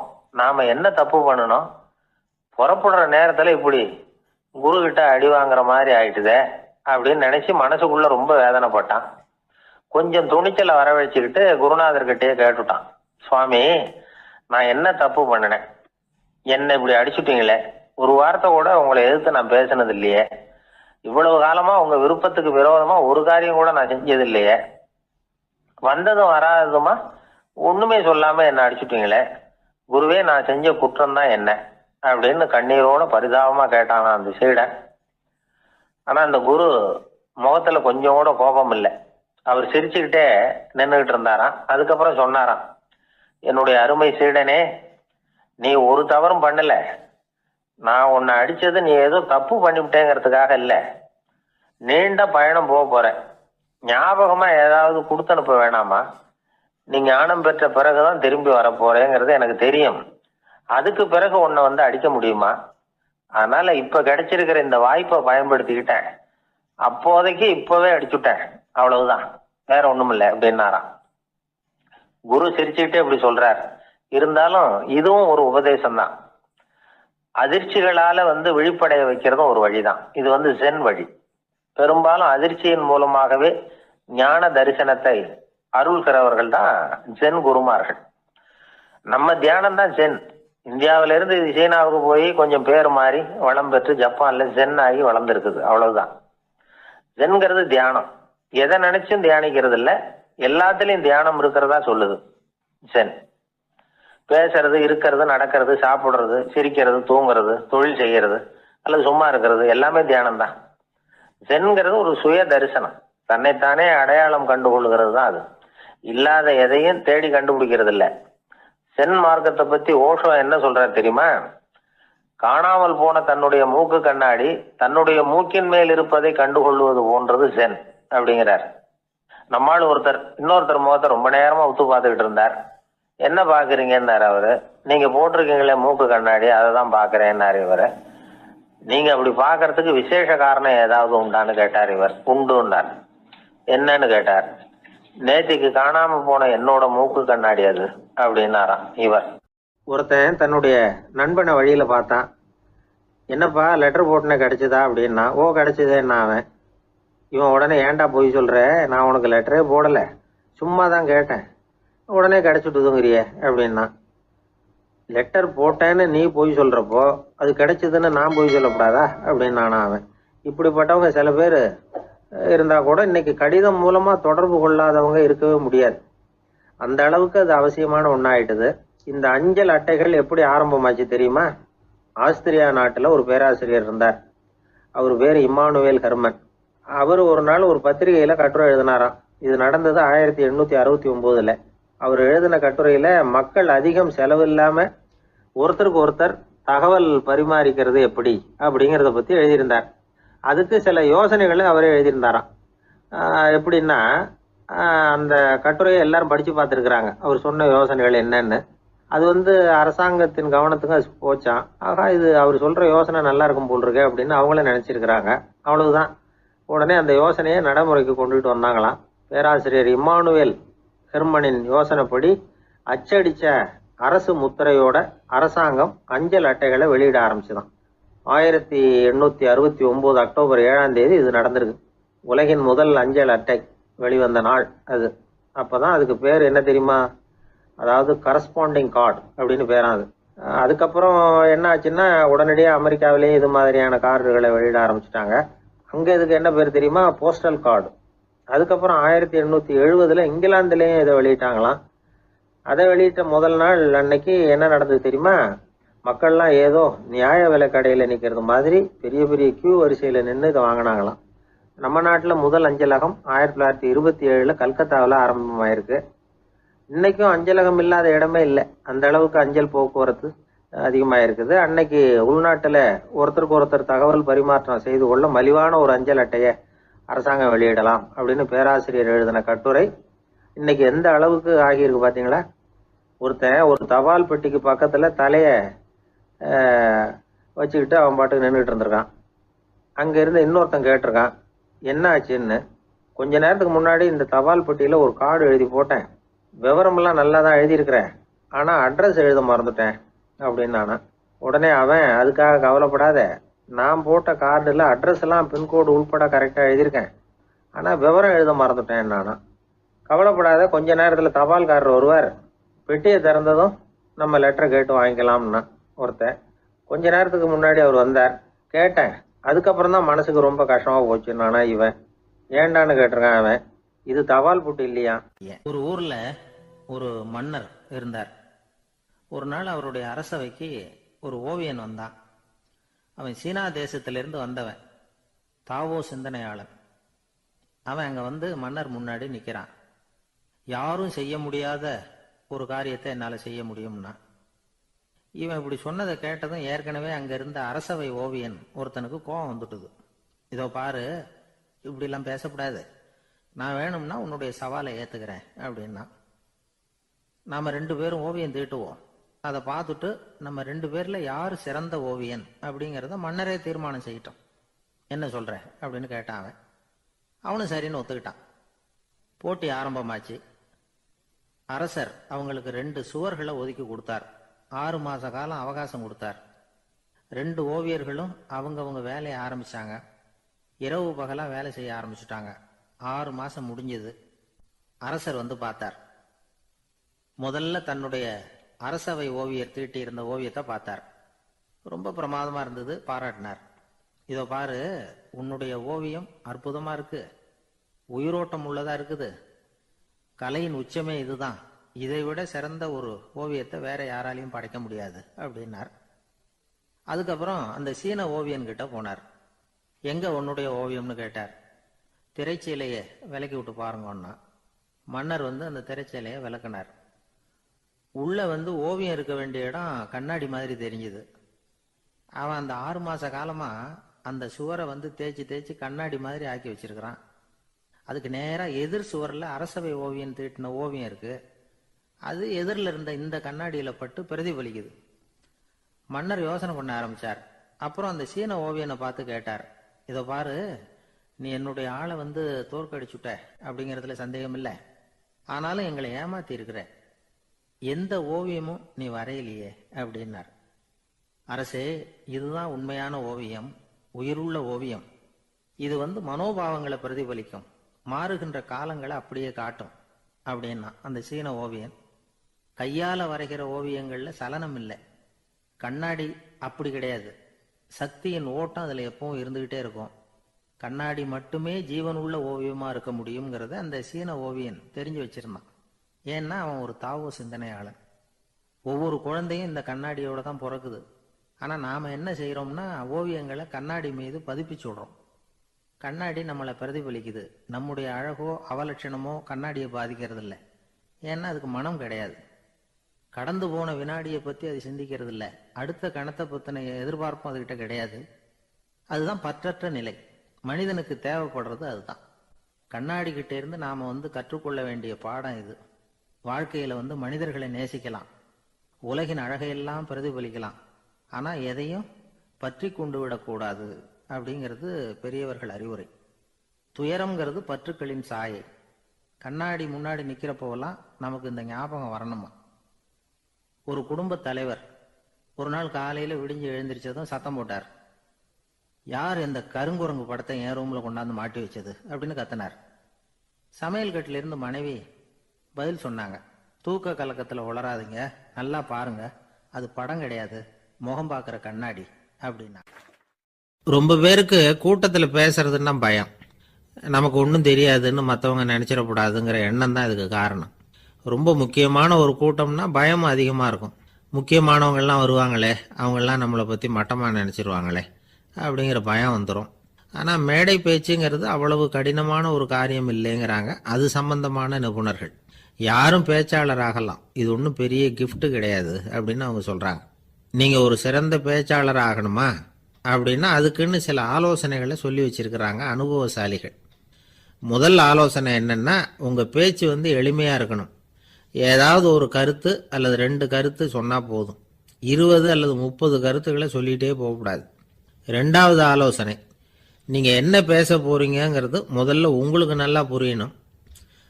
அதுக்கப்புறம் தான் அதை அடுத்தவங்களுக்கு புரிய வைக்க முடியும். எப்படி ஆரம்பிக்க போகிறோம், எந்த கருத்தை முக்கியமாக வலியுறுத்த போகிறோம், எப்படி முடிக்க போகிறோம் அப்படிங்கிறத முதல்ல நல்லா சிந்திச்சு மனசில் வச்சுக்கணும். கடைசியாக என்ன சொல்கிறீங்களோ அதுதான் கேட்குறவங்க மனசில் நிற்கும். 3வது ஆலோசனை என்னென்னா, உங்கள் பேச்சு சுருக்கமாக இருக்கணும். ஒரு 15 நிமிஷம் பேசுறது ரொம்ப பொருத்தம். மணிக்கணக்கில் பேசிக்கிட்டு இருக்கிறது நல்லதில்லை. 4வது ஆலோசனை, நீங்கள் பேசுறது உண்மையாக இருக்கணும். உங்களுக்கு உண்மையான அனுபவங்கள் இருக்கும், அதை சொல்லலாம். உங்களுடைய உண்மையான அனுபவங்களை மற்றவங்களோட பகிர்ந்துக்கணும், அதுதான் முக்கியம். 5வது ஆலோசனை, ஆரம்பத்தில் கொஞ்ச நேரம் உங்களை பற்றியும் எதிரில் உள்ளவங்களை பற்றியும் சம்பந்தப்படுத்தி ஏதாவது பேசி ஒரு நெருக்கத்தை ஏற்படுத்திக்கணும். ஒவ்வொருத்தரும் இப்போ இவர் பேச போகிறது நம்ம சம்மந்தப்பட்டது அப்படின்னு நினைக்க ஆரம்பிச்சிருவாங்கல்ல, அதுக்கப்புறம் அவங்க கேட்க தயாராகிட்டாங்கன்னு அர்த்தம். எதிரில் உட்காந்துருக்கிற கூட்டத்திலிருந்து 3 பேரை தேர்ந்தெடுங்க. அதாவது வலது பக்கம் ஒருத்தர், நடுவில் ஒருத்தர், இடது பக்கம் ஒருத்தர். அதாவது உங்களை ரொம்ப கனிவாகவும் ஆர்வமாகவும் பார்க்குறவராக பார்த்து தேர்ந்தெடுத்துங்க மனசுக்குள்ள. நீங்கள் பேசும்பொழுது என்ன பண்ணணும்னா, இவங்களை நேருக்கு நேராக மாறி மாறி பார்த்துக்கிட்டே பேசுனீங்கன்னா நீங்கள் ஏதோ ஒட்டுமொத்த கூட்டத்தையும் பார்த்து பேசுகிறதாக ஒரு உணர்வு அது ஏற்படுத்திவிடும். 6வது ஆலோசனை என்னென்னா, சொற்பொழிவுன்னா நீங்கள் பேசணும், படிக்கக்கூடாது. எழுதி படிக்கிறது நல்லா இருக்காது. குறிப்புகள் வேணும்னா வச்சுக்கலாம். படிக்கிறது பேப்பர்லேருந்து வர்றது மாதிரி இருக்கும், பேசுறது இதயத்திலேருந்து வர்றது மாதிரி இருக்கும். அப்புறம் 7வது ஆலோசனை சொல்கிறாங்க. அது என்னென்னா, மேடையில் ஏறி நின்ன உடனே இயல்பாக மூச்சு இழுத்து விட்டுங்க, இயல்பு நிலைக்கு வாங்க, அதுக்கப்புறம் இயல்பாக பேச ஆரம்பிக்கலாம் அப்படிங்கிறாங்க. இவ்வளவும் பேச்சு கலையில் வல்லுநர்களாக இருக்கிறவங்க சொல்லுகிற ஆலோசனைகள். இதையெல்லாம் கடைபிடிச்சா நமக்கும் அதுக்கும் வெகு தூரம்னு நினச்சிக்கிட்டு இருந்த ஒன்று இப்போ கிட்டத்தில் நெருங்கி வந்துடும். நாம் சொல்கிறபடியெல்லாம் அது கேட்கும். ஒரு பேச்சாளர், அவருக்கு சுருக்கமாகவே பேச தெரியாது. மேடையில் ஏற்றி விட்டுவிட்டா போதும், ஆரம்பிச்சிருவார், நிறுத்த மாட்டார், பேசிக்கிட்டே இருப்பார். ஒரு தடவை அவர் ஒரு கூட்டத்தில் ரொம்ப நேரம் பேசிக்கிட்டே இருக்கிறார். எதிரில் பொறுமை இழந்த ஒருத்தர் தன்னுடைய கை கடிகாரத்தை காட்டினார். அதை கவனித்த பேச்சாளர், மன்னிக்கணும், கை கடிகாரம் நான் கொண்டுகிட்டு வர மறந்துட்டேன், அதுதான் நேரம் போனதே தெரியல அப்படின்னு சொல்லியிருக்கிறார். இதுக்கு அவர் சொன்னாராம் கோபமா, ஏய்யா கடிகாரத்தை தான் பார்க்க முடியல, மறந்துட்டேன், பக்கத்தில் மாட்டிருக்கிற கேலண்டரையாவது பார்க்கக்கூடாதா அப்படின்னாராம். சில பேர் ஆளை பார்த்தா 60 வயசு மாதிரி தோணும், உண்மையான வயசு என்னன்னு பார்த்தா 40 அல்லது 45 சில பேரை பார்க்கறதுக்கு 45 மாதிரி தெரியும், உண்மையிலேயே 65 தாண்டி இருப்பாங்க. ஒரு மனிதனுக்கு 2 வகையான வயது உண்டுங்கிறார் ஓஷோ. அதாவது உடம்புக்குன்னு ஒரு வயசு, மனசுக்குன்னு ஒரு வயசு. முதல் உலக மகாயுத்தம் நடந்தது இல்லையா, அது முடிஞ்சதுக்கு அப்புறம் முதல் தடவையா மனிதனின் மூளை வளர்ச்சியை பத்தி மனநல வைத்தியர்கள் ஒரு கணக்கெடுப்பு சோதனை நடத்தினாங்களாம். அது வரைக்கும் மனிதனுக்கு 2 வகையான வயது உண்டுன்னு யாரும் சிந்திச்சதே இல்லையா.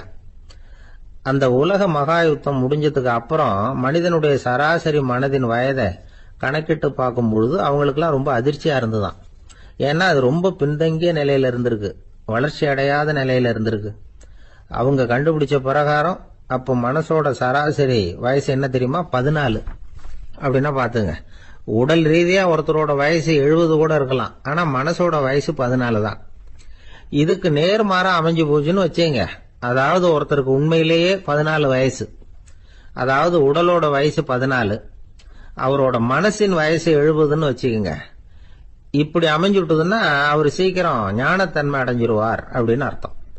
இப்ப நமக்கெல்லாம் உடம்போட வயசு மனசோட வயசு ரெண்டும் ஒன்னா இருந்துட்டா அதுவே போதும், அதுவே பெரிய விஷயம். இப்ப எமர்சன் கிட்ட போய் ஒருத்தர் கேட்டாராம், உங்க வயசு என்ன அப்படின்னு. அவர் உடனே பதில் சொல்லியிருக்கார், 360 வருஷம் அப்படின்னாராம். கேட்டவர் குழம்பி போயிட்டார்.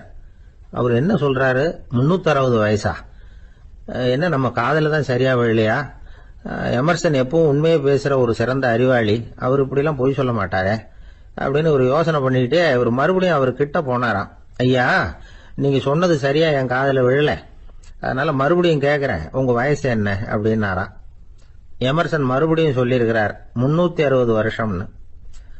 வந்தவருக்கு உண்மையிலேயே அதிர்ச்சியா போட்டுது. அதுக்கப்புறம் மெதுவா ஆரம்பிச்சாராம், ஐயா நீங்க சொல்றதை என்னால ஏத்துக்க முடியாது. எப்படி பார்த்தாலும் இப்போ உங்களுக்கு வயசு ஒரு 60க்கு மேல இருக்காதுன்னு நினைக்கிறேன். அப்படின்னாராம். நீங்க சொல்றது சரிதான், அது என் உடம்போட வயசுன்னாராம் எமர்சன். அப்படின்னா ஏற்கனவே நீங்க சொன்னது அப்படின்னு கேட்டிருக்காரு, அது என் மனசோட வயசு அப்படின்னாராம்.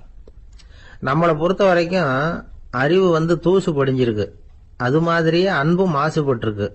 இது ரெண்டையும் சுத்தம் பண்ண வேண்டியிருக்குது. அப்பதான் நாம சரியான வயசுல வாழ முடியும். ஒரு ஆசாமி இருக்கிறார், அவருக்கு உடம்போட வயசு அதிகம், மனசோட வயசு ரொம்ப குறைச்சல், குழந்தை மாதிரி. அவர் ஒரு ஆஸ்பத்திரியில படுத்திருக்கிறார். நர்சம்மா எல்லாருக்கும் மருந்து கொடுத்துட்டு போறாங்க. கொஞ்ச நேரம் கழிச்சு திரும்பி வந்தாங்க. அப்ப இவர் அந்த அம்மாவை கூப்பிட்டு சொல்றார், இதை பாருங்க சிஸ்டர், நீங்க எல்லாருக்கும் சின்ன சின்ன மாத்திரையா கொடுத்துட்டு எனக்கு மட்டும் நீளமான மாத்திரையா கொடுத்துட்டீங்க. முழுங்கிறதுக்கு ரொம்ப கஷ்டமா போச்சு. இனிமே எனக்கும் சின்ன மாத்திரையா கொடுங்க சிஸ்டர் அப்படின்னாராம். அந்த அம்மா உடனே அதிர்ச்சி ஆகி தலையில அடிச்சுக்கிட்டாங்களாம். நான் கஷ்டப்பட்டு மாத்திரையை முழுங்கினதுக்கு நீங்க ஏமா தலையில தட்டிக்கிறீங்க அப்படின்னு கேட்டிருக்காரு இவர். இதுக்கு அவங்க சொல்லியிருக்கிறாங்க, நான் உங்களுக்கு கொடுத்துட்டு போனது மாத்திரை இல்லைங்க, அது தெர்மாமீட்டர் அப்படின்னாங்க. ஒரு ஊர்ல ஒரு பெரியவர் இருந்தார். ஒரு நாள் அவரை தேடி ஒருத்தர் வந்தார். ஐயா, நான் கடவுளை பரிபூர்ணமா நம்புறேன் அப்படின்னார். சரி, அந்த நம்பிக்கை உனக்கு எப்படி வந்ததுன்னு கேட்டார் இவர். அவர் சொல்ல ஆரம்பிச்சார், ஐயா, எனக்கு கல்யாணம் ஆகி 10 வருஷம் ஆச்சு, ஆனாலும் குழந்தை பாக்கியம் இல்லை. அதுக்கு என்ன காரணமா இருக்கும்னு நான் யோசனை பண்ணிட்டு இருந்தப்போ நண்பர் ஒருத்தர் ஒரு ஆலோசனை சொன்னார். உனக்கு மதப்பற்று இல்லை, எந்த கடவுளையுமே நம்ப மாட்டேங்கிற, அதுதான் காரணம். கடவுளை நம்பு, உனக்கு குழந்தை பாக்கியம் கிடைக்கும் அப்படின்னார். அவர் அப்படி சொன்னாரே தவிர எனக்கு சந்தேகம்தான். இருந்தாலும் அவர் சொன்னபடியும் நடந்துதான் பார்ப்போமே அப்படின்னு முடிவு பண்ணேன். கடவுளை நம்ப ஆரம்பிச்சேன். அந்த வருஷமே அழகான ஆண் குழந்தை பிறந்தது. எல்லாம் இறைவன் அருள் அப்படின்னார். இவர் இப்படி சொன்னதை கேட்டதும் அந்த பெரியவர் சொன்னார், நீ சொல்றதெல்லாம் சரிதான், இருந்தாலும் இந்த காலத்துல எந்த ஒரு காரியமா இருந்தாலும் அதை சோதனை செஞ்சு பார்த்துட்டு தான் ஒரு முடிவுக்கு சேர முடியும். அறிவுபூர்வமான முடிவு அதுவா தான் இருக்கும். அறிவியல் சோதனைகள் அப்படித்தான். ஒரு குறிப்பிட்ட விஷயத்தை பத்தி எத்தனை தடவை சோதனை பண்ணாலும் ஒரே முடிவு தான் கிடைக்கணும், அதுதான் சரியா இருக்கும். அதனால இப்ப மறுபடியும் ஒரு சோதனைன்னார். என்ன செய்யணும் அப்படின்னு கேட்டார் இவர். கடவுள்கிட்ட ஒரு பெண் குழந்தை வேணும்னு கேளு. முதல்ல ஆண் குழந்தைய கொடுத்தது மாதிரியே இப்போ ஒரு பெண் குழந்தையையும் கொடுக்கறாரா பார்க்கலாம் அப்படின்னார். சரின்னு சொல்லி இவர் அதே மாதிரி முயற்சி பண்ணினார். அதுக்கப்புறம் அவரு இந்த பெரியவர்கிட்ட வரவே இல்லை. கொஞ்ச காலம் கழிச்சு இவரே அவரை தேடிட்டு போய் கதவை தட்டினார். அவர் கதவை திறந்தார். என்ன ஆச்சு, கடவுள் கண் திறந்தாரா அப்படின்னு கேட்டார். அவரு, அந்த சமாச்சாரம்லாம் நமக்கு வேணாம் சார், முதல் தடவை அது ஏதோ தற்செயலா ஏற்பட்ட ஒரு சாதகம். இப்ப நீங்க 2வது தடவை சொன்ன பிறகு தினமும் கடவுளை வேண்டிக்கிட்டு தான் இருக்கிறேன், ஒன்னும் நடக்கல அப்படின்னார் ரொம்ப விரக்தியா. ஒரே ஒரு தோல்வியில உங்க நம்பிக்கையெல்லாம் பறந்து போயிடுது பாத்தீங்களா அப்படின்னார் அந்த பெரியவர். எல்லாம் நல்ல விதமா நடக்கிற வரைக்கும் நம்பிக்கை, எதிர்பார்த்தது தோல்வியில முடிஞ்சுட்டுதுன்னா அவநம்பிக்கை. மற்றவர்கள் பேர்ல வைக்கிற நம்பிக்கை எந்த நேரத்திலையும் விவகாரமாகி விடக்கூடிய சாத்தியம் உண்டு. நாம நம்பிக்கை வைக்க வேண்டியது நம்ம கிட்ட தான், நமக்குள்ள இருக்கிறார் கடவுள். எனவே நம்ம பேர்ல நாம வைக்கிற நம்பிக்கை தான் உண்மையான கடவுள் பக்தி. நிபந்தனையற்ற நம்பிக்கையா அது இருக்கணும். எல்லாம் நல்லபடியா நடந்துகிட்டு இருந்தா எந்த முட்டாளுக்கும் நம்பிக்கை வரத்தான் செய்யும் அப்படிங்கிறது ஒரு பெரியவர் கருத்து. தியானத்தின் மூலமா தான் உனக்குள்ள ஆழமா தோண்டுனா உன்னுடைய அடி ஆழத்துல நம்பிக்கை அப்படி ஊற்றெடுக்கும், அதை பார்க்க முடியும் அப்படிங்கிறது பெரியவர்கள் சிந்தனை. ஒரு குழந்தை அப்பாவை பார்த்து என்னப்பா பண்றேன்னு கேட்டுதான். பிரார்த்தனை பண்ணிட்டு இருக்கிறேன்னாராம் அப்பா.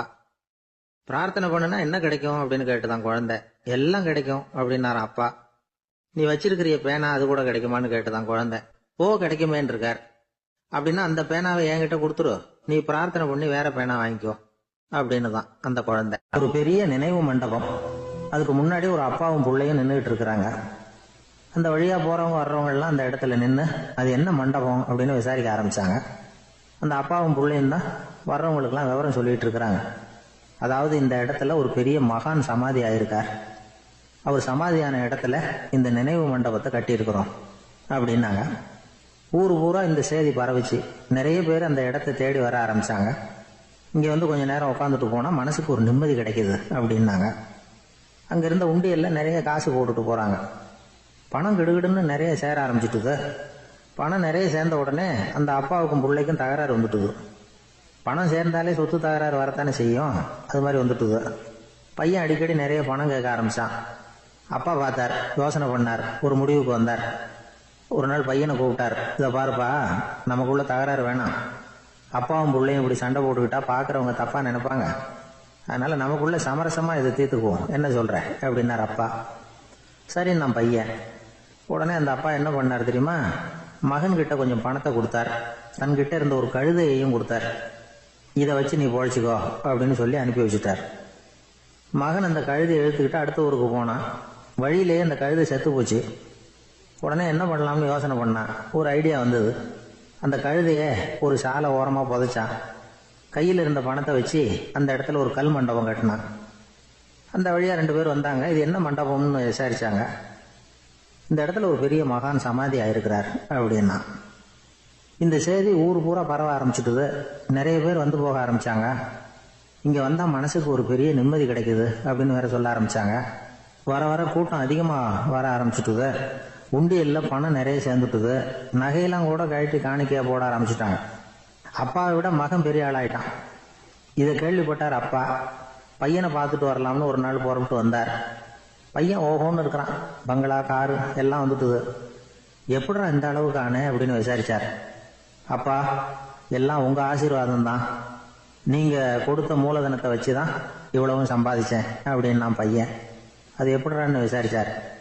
அப்பா, நீங்க ஒரு கழுதை குட்டியும் கொஞ்சம் பணமும் என்கிட்ட கொடுத்து அனுப்பி வச்சிங்க. அதை எடுத்துக்கிட்டு வந்தேன். வர்ற வழியில் அந்த கழுதை செத்து போச்சு. உடனே யோசனை பண்ணேன். அந்த கழுதையை இந்த இடத்துல புதைச்சேன். கையில் இருந்த பணத்தை வச்சு மண்டபம் கட்டினேன்.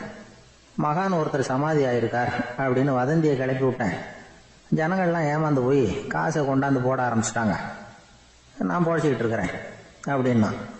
இப்போதான்டா நீ என் புள்ள அப்படின்னு சொல்லி சந்தோஷப்பட்டாரான் அந்த அப்பா. ஏன் அப்படி சொல்றீங்கன்னு கேட்டிருக்கான் பையன். கழுதை குட்டியை புதைச்சி மண்டபம் கட்டியிருக்கிற நீ, ஏற்கனவே நம்ம ஊர்ல நாம கட்டியிருக்கிறோமே மண்டபம், அது இந்த கழுதையோட அம்மாவை புதைச்ச இடம்.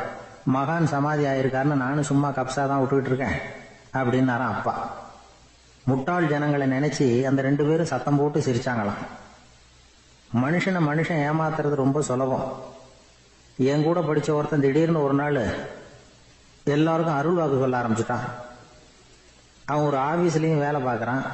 ஆபீஸ்ல உள்ளவங்கெல்லாம் அவங்ககிட்ட வந்து அருள் வாக்கு கேட்கறது வழக்கம்.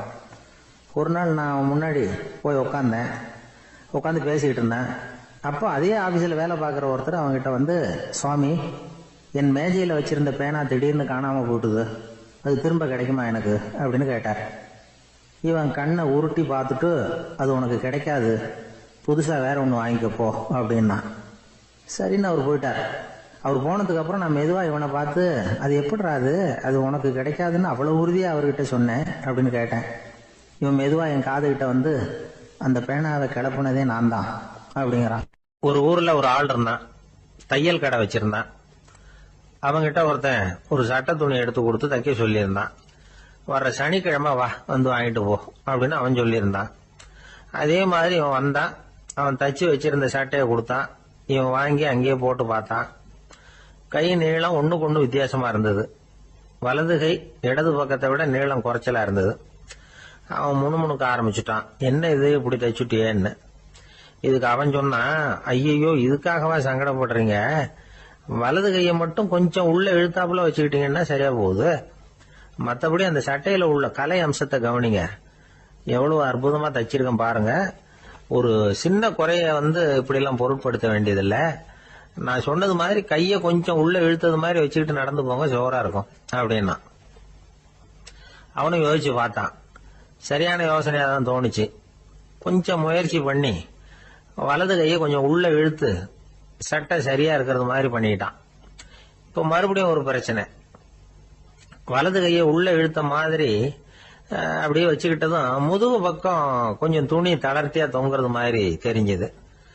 என்ன இது, முதுகு பக்கம் துணி குவிஞ்சுட்டுதே, தொங்குதே அப்படின்னா மறுபடியும், அடடா, இதுக்காகவா கவலைப்படுறீங்க?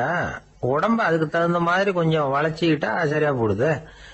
இதுக்காக அந்த அழகான தையலை பிரிச்சு அதுல உள்ள கலை அம்சத்தை கெடுக்கிறதுக்கு என் மனசு இடம் தரல. எவ்வளவுக்கு தளர்த்தியா இருக்கோ அவ்வளவுக்கு கொஞ்சம் உடம்ப வளைச்சி அப்படி குனிஞ்சது மாதிரி போங்க போதும் அப்படின்னா. அதுவும் நல்ல யோசனையா தான் பட்டுது இவனுக்கு. சரின்னு சொல்லிவிட்டு புறப்பட்டான். தெருவில் இறங்கினான். கையை கொஞ்சம் உள்ள இழுத்தான். உடம்ப கொஞ்சம் முன்னால வளைச்சான், சட்டைக்கு தகுந்த மாதிரி உடம்ப பண்ணிக்கிட்டான், மெதுவா நடந்து போறான். இப்போ எதிரில் இன்னொருத்தன் வரான், இவனை பாக்குறான், இவன் போட்டிருக்கிற சட்டையை பாக்குறான், ஆஹா அற்புதம்ங்கிறான். சும்மா சொல்லக்கூடாது, ரொம்ப நல்லா இருக்கு, நிச்சயமா இது இந்த ஊர் மேல தெருவில் இருக்கிற ஒருத்தன் இருக்கானே, அவன் தச்சதா தான் இருக்கணும் அப்படின்னா. இதை கேட்டதான் அவனுக்கு ஆச்சரியம். எப்படி அவ்வளவு கரெக்டா கண்டுபிடிச்சிங்க அப்படின்னு கேட்டிருக்கான். இதுக்கு அந்த வழிபோகன்னு சொன்னானா, அவன் ரொம்ப கெட்டிக்காரன், உங்களை மாதிரி உடம்பும் கையும் வளைஞ்சு போன ஒரு ஆசாமிக்கு அவனை தவிர வேற யாராலேயும் இவ்வளவு பொருத்தமான ஒரு சட்டையை தைக்க முடியாது அப்படின்னானா. பாருங்க, அவனுக்காக இவன் அனுசரிக்க போய் இவனோட நிலைமை எப்படி ஆயிடுது பாருங்க. இதே மாதிரிதான் சில சடங்குகளும் சம்பிரதாயங்களும் நம்மளை கோமாளி ஆக்கி விட்டுரும். எதுவா இருந்தாலும் அதுல அறிவுபூர்வமான அணுகுமுறை அவசியம். ஒரு நர்ஸ் அவசரமா ஓடி டாக்டர் கிட்ட சொல்லிச்சான், டாக்டர் ஒரு தப்பு நடந்து போச்சு, 10ஆம் நம்பர் பெட்ல இருக்கிற பேஷண்ட்டுக்கு காலில் ஆபரேஷன் பண்றதுக்கு பதிலாக கையில ஆபரேஷன் பண்ணி விட்டீங்க. கை ஆபரேஷன் பண்ணிக்க வேண்டிய ஆள் 7ஆம் நம்பர் பெட்ல இருக்கார் அப்படின்னு தான். அதுக்கு ஒரு பதட்டப்படாம சொன்னாராம், பரவாயில்ல இவரை தூக்கி 7ஆம் நம்பர் பெட்ல போட்டுரு அப்படின்னு. ஒருத்தர் ஓடி வந்தார், இன்னொருத்தரை பார்த்து, சார் உங்க சைக்கிளை ஒரு நாள் இரவல் கொடுங்களேன், பக்கத்து ஊருக்கு போயிட்டு வர வேண்டியிருக்கு அப்படின்னார். இவர் சைக்கிளை கொடுத்து பத்திரமா கொண்டுட்டு போங்கன்னார். சார் இதை பத்திரமா கொண்டு போறேன், கவலையே வேணாம், ஏன்னா இது உங்களோட சைக்கிள் அப்படின்னு நான் நினைக்கல, என்னோட சைக்கிளா நினைக்கிறேன் அப்படின்னார். அதுக்கப்புறம் தான் இவருக்கு உண்மையாவே பயம் வந்துட்டுது. ஏன்னா அவர் சொன்னது மாதிரி அதை தன்னோட சைக்கிளாவே நினைச்சு தள்ளிட்டு போட்டா என்ன பண்றது? எது எதை நம்முடையதா நினைக்கணுங்கிறதுக்கு ஒரு வரையறை இருக்கு. சில பேர் ஆபீஸையே வீடா நினைச்சு விடுறது உண்டு. அப்படிப்பட்டவங்க கூட வீட்டை ஆபீஸா நினைக்கிறது இல்லை. ஏன்னா வீட்டுல இவர் ஆபீசரா நடந்துக்க முடியறதில்ல. இதெல்லாம் ஒரு பக்கம் இருக்கட்டும், இப்போ விஷயத்துக்கு வருவோம். பொறியியல் மேதை டாக்டர் விஸ்வேஸ்வரய்யா இருந்தார் இல்லையா, பாரத ரத்னா விருதெல்லாம் கொடுத்தாங்களே. ஆபீஸ் வேலை வேற, சொந்த வேலை வேற அப்படிங்கறதுக்கு ஒரு உதாரணமா இருந்தவர் அவர். மைசூர் மகாராஜா கிட்ட திவானா இருந்தார். அவர் ஒரு நாள் அரசாங்க வேலை காரணமா வெளியூர் போயிருந்தார். ஹாசன்கிற ஊருக்கு பக்கத்துல ஒரு பயண மாளிகை, அங்க தங்கிவிட்டார். ராத்திரி அங்க தங்கி இருந்துட்டு விடிஞ்சதும் ஊருக்கு திரும்புறதாக திட்டம். ராத்திரி தூங்குறதுக்கு ரொம்ப நேரம் ஆயிட்டுது. ரொம்ப நேரம் வரைக்கும் அரசாங்க சம்பந்தப்பட்ட வேலைகளையே பார்த்துக்கிட்டு இருக்கிறார். அரசாங்க ஃபைல்கள் நிறைய இருந்தது. அதையெல்லாம் ஒவ்வொன்றா எடுத்தார், படிச்சு பார்த்தார், பரிசீலனை பண்ணார், அதில் எழுத வேண்டியதை எழுதினார், கையெழுத்து போட்டார். ஒரு வழியாக அந்த வேலையெல்லாம் முடிஞ்சுது. அதுக்கப்புறம் என்ன பண்ணார்னா, தன்னுடைய சூட்கேஸை திறந்தார். அதிலிருந்து 2 மெழுகுவத்தியை எடுத்து கொளுத்தி வச்சார். அந்த பயண மாளிகையில் அது வரைக்கும் எரிஞ்சுக்கிட்டு இருந்த மின்சார விளக்குகளை அணைச்சுட்டார். அதுக்கு பிறகு அந்த மெழுகுவத்தி வெளிச்சத்தில் சில புத்தகங்களை தொடர்ந்து படிக்க ஆரம்பிச்சிட்டார். அந்த பயண மாளிகையில பணியாளரா இருந்தவர் இதை பார்த்துட்டு ஓடி வந்தார். மறுபடியும் மின் விளக்கு போடுறதுக்காக போனார். விஸ்வேஸ்வரய்யா அதை பார்த்துட்டு போட வேணாம்ட்டாராம். இதுவரைக்கும் நான் அரசாங்க அலுவல்களை கவனிச்சுக்கிட்டு இருந்தேன், அதனால மின் விளக்குகள் அப்ப எரிஞ்சதுல தப்பு இல்லை. இப்ப நான் புத்தகம் படிச்சுக்கிட்டு இருக்கேன், இது என்னுடைய சொந்த வேலை, இங்க இருக்கிற மின் விளக்கு அதுக்காக ஏன் எரியணும் அப்படின்னு கேட்டாராம். இப்ப இருக்கிற சில அரசு பணியாளர்கள் கிட்ட இந்த சம்பவத்தை பேச்சோட பேச்சா சொல்லி பார்த்தேன். அவங்களால இதை ஜீரணிக்கவே முடியல. நேர்மை தேவைதான் சார், அதுக்காக அவ்வளவு தூரத்துக்கு அது தேவையா அப்படிங்கிறாங்க. விஸ்வேஸ்வரய்யா அப்படி பண்ணினது தான் ஒரு நேர்மையாளர் அப்படின்னு இந்த உலகத்துக்கு நிரூபிக்கணுங்கிறதுக்காக இல்லை. தான் அப்படி நடந்து காட்டினா தன்னை சுத்தி இருக்கிறவங்களும் அதை கேள்விப்படுறவங்களும் முடிஞ்ச அளவுக்கு பொது வாழ்க்கையில அரசு பணியில நேர்மையை கடைபிடிக்க முயற்சி பண்ணலாமே அப்படிங்கிறதுக்காகத்தான். இப்பவும் சில பேர் இருக்கிறாங்க, இவங்க ஆபீஸ் வேற வீடு வேறன்னு நினைக்கிறது இல்லை, அவ்வளவு உரிமை. ஒருத்தர் அப்படிதான், அவருக்கு அவசரமா 5000 ரூபாய் தேவைப்பட்டது. ஆபீஸ் பணத்தை எடுத்துக்கிட்டார். அந்த நேரம் பார்த்து ஆடிட் வந்துட்டுது. ஆப்பிட்டுக்கிட்டார். விசாரணை நடக்குது. அவர் சொல்றார், சார் நான் நேரம் காலம் பார்க்காம ஆபீஸ்ல வேலை செய்வேன், ஏன்னா அதை என்னோட ஆபீஸா நினைக்கிறேன். அவசரத்துக்கு அந்த பணத்தை எடுத்தேன், மறுபடியும் வச்சுடலாம்னு தான் இருந்தேன், அதுக்குள்ள இப்படி ஆயிட்டுது. நீங்க என்ன நினைச்சாலும் சரி, நான் ஆபீஸ் வேற வீடு வேற அப்படின்னு நினைக்கிறது இல்லை, அது என்னோட சுபாவம் அப்படின்னார். விசாரணை பண்ணவர் தீர்ப்பு வழங்கினார். உங்க சுபாவத்துக்கு மதிப்பு கொடுத்து நானும் தீர்ப்பு வழங்குறேன். நீங்க கொஞ்ச நாள் ஜெயிலில் இருந்துட்டு வாங்க, அது உங்களுக்கு கஷ்டமா இருக்காதுன்னு நினைக்கிறேன். ஏன்னா அங்க போனாலும் நீங்க உங்க சுபாவப்படி வீடு வேற ஜெயில் வேறன்னு நினைக்க மாட்டீங்க அப்படின்னா. சில பேரை இப்படி சொல்றது உண்டு. அடுத்தவங்களை அனுசரித்து நடந்துக்க தெரியல, அவன் என்ன சார் மனுஷன் அப்படிம்பாங்க. சக மனிதர்களோட எப்படி பழகிறது அப்படின்னு தெரியாததுனாலேயே பல பேர் இன்னைக்கு சங்கடப்பட்டுக்கிட்டு இருக்கிறாங்க. வசதி வாய்ப்பெல்லாம் சரியா இருக்கும், ஆனால் வாழ்க்கை சரியா இருக்காது. இன்னொருத்தர்கிட்ட எப்படி பேசுறது பழகிறதுங்கிறது தெரியாததுனால தான் இந்த அவஸ்தை. சரி, இந்த அவஸ்தை இல்லாமல் வாழறது எப்படி? இதுக்கு அனுபவசாலிகள் சில வழிமுறைகளை சொல்றாங்க. அதெல்லாம் என்னென்னங்கிறத இப்போ தெரிஞ்சுக்குவோம். முதல்ல நம்ம நாக்கு நம்ம கண்ட்ரோலில் இருக்கணும். வார்த்தைகளை கொட்டிவிட்டு அதுக்கப்புறம் அள்ள முடியாமல் கடந்து கஷ்டப்படக்கூடாது. எப்படி பேசுகிறோங்கிறதும் முக்கியம், பேசுகிறப்ப எப்படி முகத்தை வச்சிருக்கிறோங்கிறதும் முக்கியம். அன்பாக பேசினாலும் நல்லா இருக்கும். அப்படி பேசுகிறப்ப ஆதரவாக அவர் தோள் மேலே ஒரு கையை போட்டுக்கிட்டு பேசினா இன்னமும் நல்லா இருக்கும். ரெண்டாவது விஷயம், இன்னொருத்தர்கிட்ட பேசுகிறப்ப வாக்குறுதிகளை அள்ளி வீசக்கூடாது. கொடுக்குற வாக்குறுதி குறைச்சலாக இருக்கணும். அப்படி கொடுத்த வாக்குறுதியை கண்டிப்பாக நிறைவேற்றணும். நாம் ஒருத்தரை பாராட்டுறோம் அல்லது அவரை பற்றி அபிப்பிராயம் சொல்கிறோம்னா அது ஆக்கப்பூர்வமாக இருக்கணும். நம்ம பாராட்டு அல்லது விமர்சனம் அடுத்தவருடைய முன்னேற்றத்துக்கு உதவுறது மாதிரி இருக்கணும். நாம் சொல்கிறத கேட்டுட்டு அவன் தலையில் கையை வச்சுட்டு உட்காந்துடக்கூடாது. எப்பவும் உற்சாகமாக இருக்கணும், முகம் மலர்ச்சியாக இருக்கணும். மனுஷன் இருந்தால் வருத்தம், கவலை, ஏமாற்றம் எல்லாம் இருக்க தான் செய்யும். அதெல்லாம் மனசில் இருக்கட்டும். அந்த வருத்தமும் கவலையும் ஏமாற்றமும் சேர்ந்துக்கிட்டு நம்ம முகத்தில் இருக்கிற மலர்ச்சியை மூடி மறைக்கிறதுக்கு நாம் இடம் கொடுத்துடக்கூடாது. எந்த விஷயத்தை பற்றி யாருக்கிட்ட பேசினாலும் வெளிப்படையாக பேசணும், திறந்த மனசோட பேசணும். மூடி மறைச்சி முன்னு மூழ்கிக்கிட்டு இருக்கக்கூடாது. இன்னொருத்தர்கிட்ட பேசுகிறப்போ விவாதம் பண்ணுங்க, அது தப்பு இல்லை. ஆனால் வாதாடிக்கிட்டு இருக்கக்கூடாது. அதாவது என்ன சொல்கிறாங்கன்னா, டிஸ்கஸ் பண்ணலாம், ஆர்கியூ பண்ணக்கூடாதான். நம்மக்கிட்ட இருக்கிற நல்ல குணங்களை நாம் எடுத்து சொல்லிகிட்டு இருக்கக்கூடாது. அந்த நல்ல குணங்களே நம்மளை பற்றி எடுத்து சொல்லணும், அது மாதிரி நடந்துக்கணும். அதே மாதிரி அடுத்தவங்க கிட்ட உள்ள கெட்ட குணங்களை பற்றி அவசியம் இல்லாமல் நாம் பேச வேண்டியதில்லை. உங்களை பற்றி யாராவது தப்பாக பேசுகிறாங்களா, அப்படி அவங்க பேசுகிறதுல உண்மை இல்லையா அப்படின்னா அதை நீங்கள் பொருட்படுத்த வேண்டியதில்லை, விட்டுடலாம். அது தானாக போயிடும். ஒரு 4-5 பேரோட பேசிக்கிட்டு இருந்தீங்கன்னா எல்லாருக்கும் முக்கியத்துவம் கொடுங்க, யாரையும் அலட்சியப்படுத்தாதீங்க. தமாஷா பேசலாம், ஆனால் அவங்க தமாஷ் அடுத்தவங்களை கேலி பண்ணுறதா இருக்கக்கூடாது. நமக்கு கிடைக்க வேண்டியது கிடைக்கலையே அப்படிங்கிற தவிப்பு நம்மகிட்ட இருக்கக்கூடாது, அது தேவையில்லை. உங்கள் செயல்பாடுகள் தெளிவாக இருக்கட்டும், பாராட்டு தானாக அவங்கள தேடிட்டு வரும். இன்னொரு மனுஷனுடைய மனசில் கௌரவமான ஒரு இடத்த பிடிக்கணும்னா நாம் இந்த குணத்தையெல்லாம் நம்மகிட்ட வளர்த்துக்கணும். இதெல்லாம் அனுபவசாலிகள் சொல்லியிருக்கிற குறிப்புகள். இந்த குறிப்புகளை சரியாக புரிஞ்சுக்கணும், அது முக்கியம். தப்பாக புரிஞ்சுக்கிட்டா என்ன ஆகும் தெரியுமா? இதை கேளுங்க. ஒருத்தர் வந்தார், சார் அடுத்தவங்க தோள் மேலே கையை போட்டுக்கிட்டு அன்பாக பேசணும்னு சொன்னீங்க, அப்படி தான் பேசினேன். அவர் முதுகை கூட தட்டி கொடுத்தேன், என் வேலை போயிட்டுது சார், வீட்டுக்கு அனுப்பிச்சிட்டாங்க அப்படின்னார். யாருக்கிட்ட அப்படி பேசுனீங்கன்னு கேட்டோம். என் முதலாளிகிட்ட சார் அப்படிங்கிறார் ரொம்ப சோகமாக. ஒரு சிகை அலங்கார கூடம், ரொம்ப சுறுசுறுப்பாக எல்லாரும் வேலை செஞ்சுக்கிட்டு இருக்கிறாங்க. முடிவெட்டிக்க வந்திருக்கிறவங்க நிறைய பேர், எல்லாரும் வரிசையாக உட்காந்துருக்கிறாங்க. அந்த சமயத்தில் திடீர்னு கதவை திறந்துக்கிட்டு ஒருத்தர் உள்ளே வர்றார். அவர் ஒரு பெரிய மனிதர், அவரும் முடிவெட்டிக்கிறதுக்காக தான் உள்ளே வந்திருக்கிறார். அவரை பார்த்த உடனே அங்கே வரிசையில் உட்காந்துருந்தவங்க எல்லாரும் எழுந்திரிச்சு அவர்கிட்ட வந்துட்டாங்க. அவரை சுற்றி நின்றுட்டாங்க. எப்படி இருக்கிறீங்க, நல்லா இருக்கீங்களா அப்படின்னு விசாரிக்க ஆரம்பிச்சிட்டாங்க. எல்லாம் முடிஞ்சதும் வந்தவர் கேட்டார், வரிசையில் கடைசியாக இருக்கிறவர் யார் அப்படின்னு கேட்டார். ஏன்னு கேட்டாங்க. நான் அதுக்கு அடுத்தபடியாக உட்காரணும், அதுக்காக தான் கேட்குறேன் அப்படின்னார். உடனே அங்கே இருந்தவங்கெல்லாம் என்ன சொன்னாங்க தெரியுமா? நீங்கள் வரிசையில் காத்திருக்கக்கூடாது, நீங்கள் அரசாங்கத்தின் தலைவர், உங்களுக்கு நேரம் முக்கியம், அதனால் நீங்கள் முன்னாடி போங்க அப்படின்னு சொன்னாங்க. ஆனால் அதை அவர் கேட்கல. தோழர்களே, உங்களுடைய கருத்துக்கு ரொம்ப நன்றி. எல்லாரும் வரிசையாக தான் வரணும், அதுதான் முறை. வரிசையில் வரணுங்கிற நடைமுறையை நானும் பின்பற்ற விரும்புகிறேன். நாம் எல்லாரும் சமமானவர்கள் அப்படின்னார். இப்படி சொல்லிவிட்டு வரிசையில் கடைசியாக இருந்த ஒரு நாற்காலியில் போய் உட்காந்துக்கிட்டார். தன் சட்டை பையில் இருந்த ஒரு செய்தித்தாளை எடுத்தார், படிக்க ஆரம்பிச்சிட்டார்.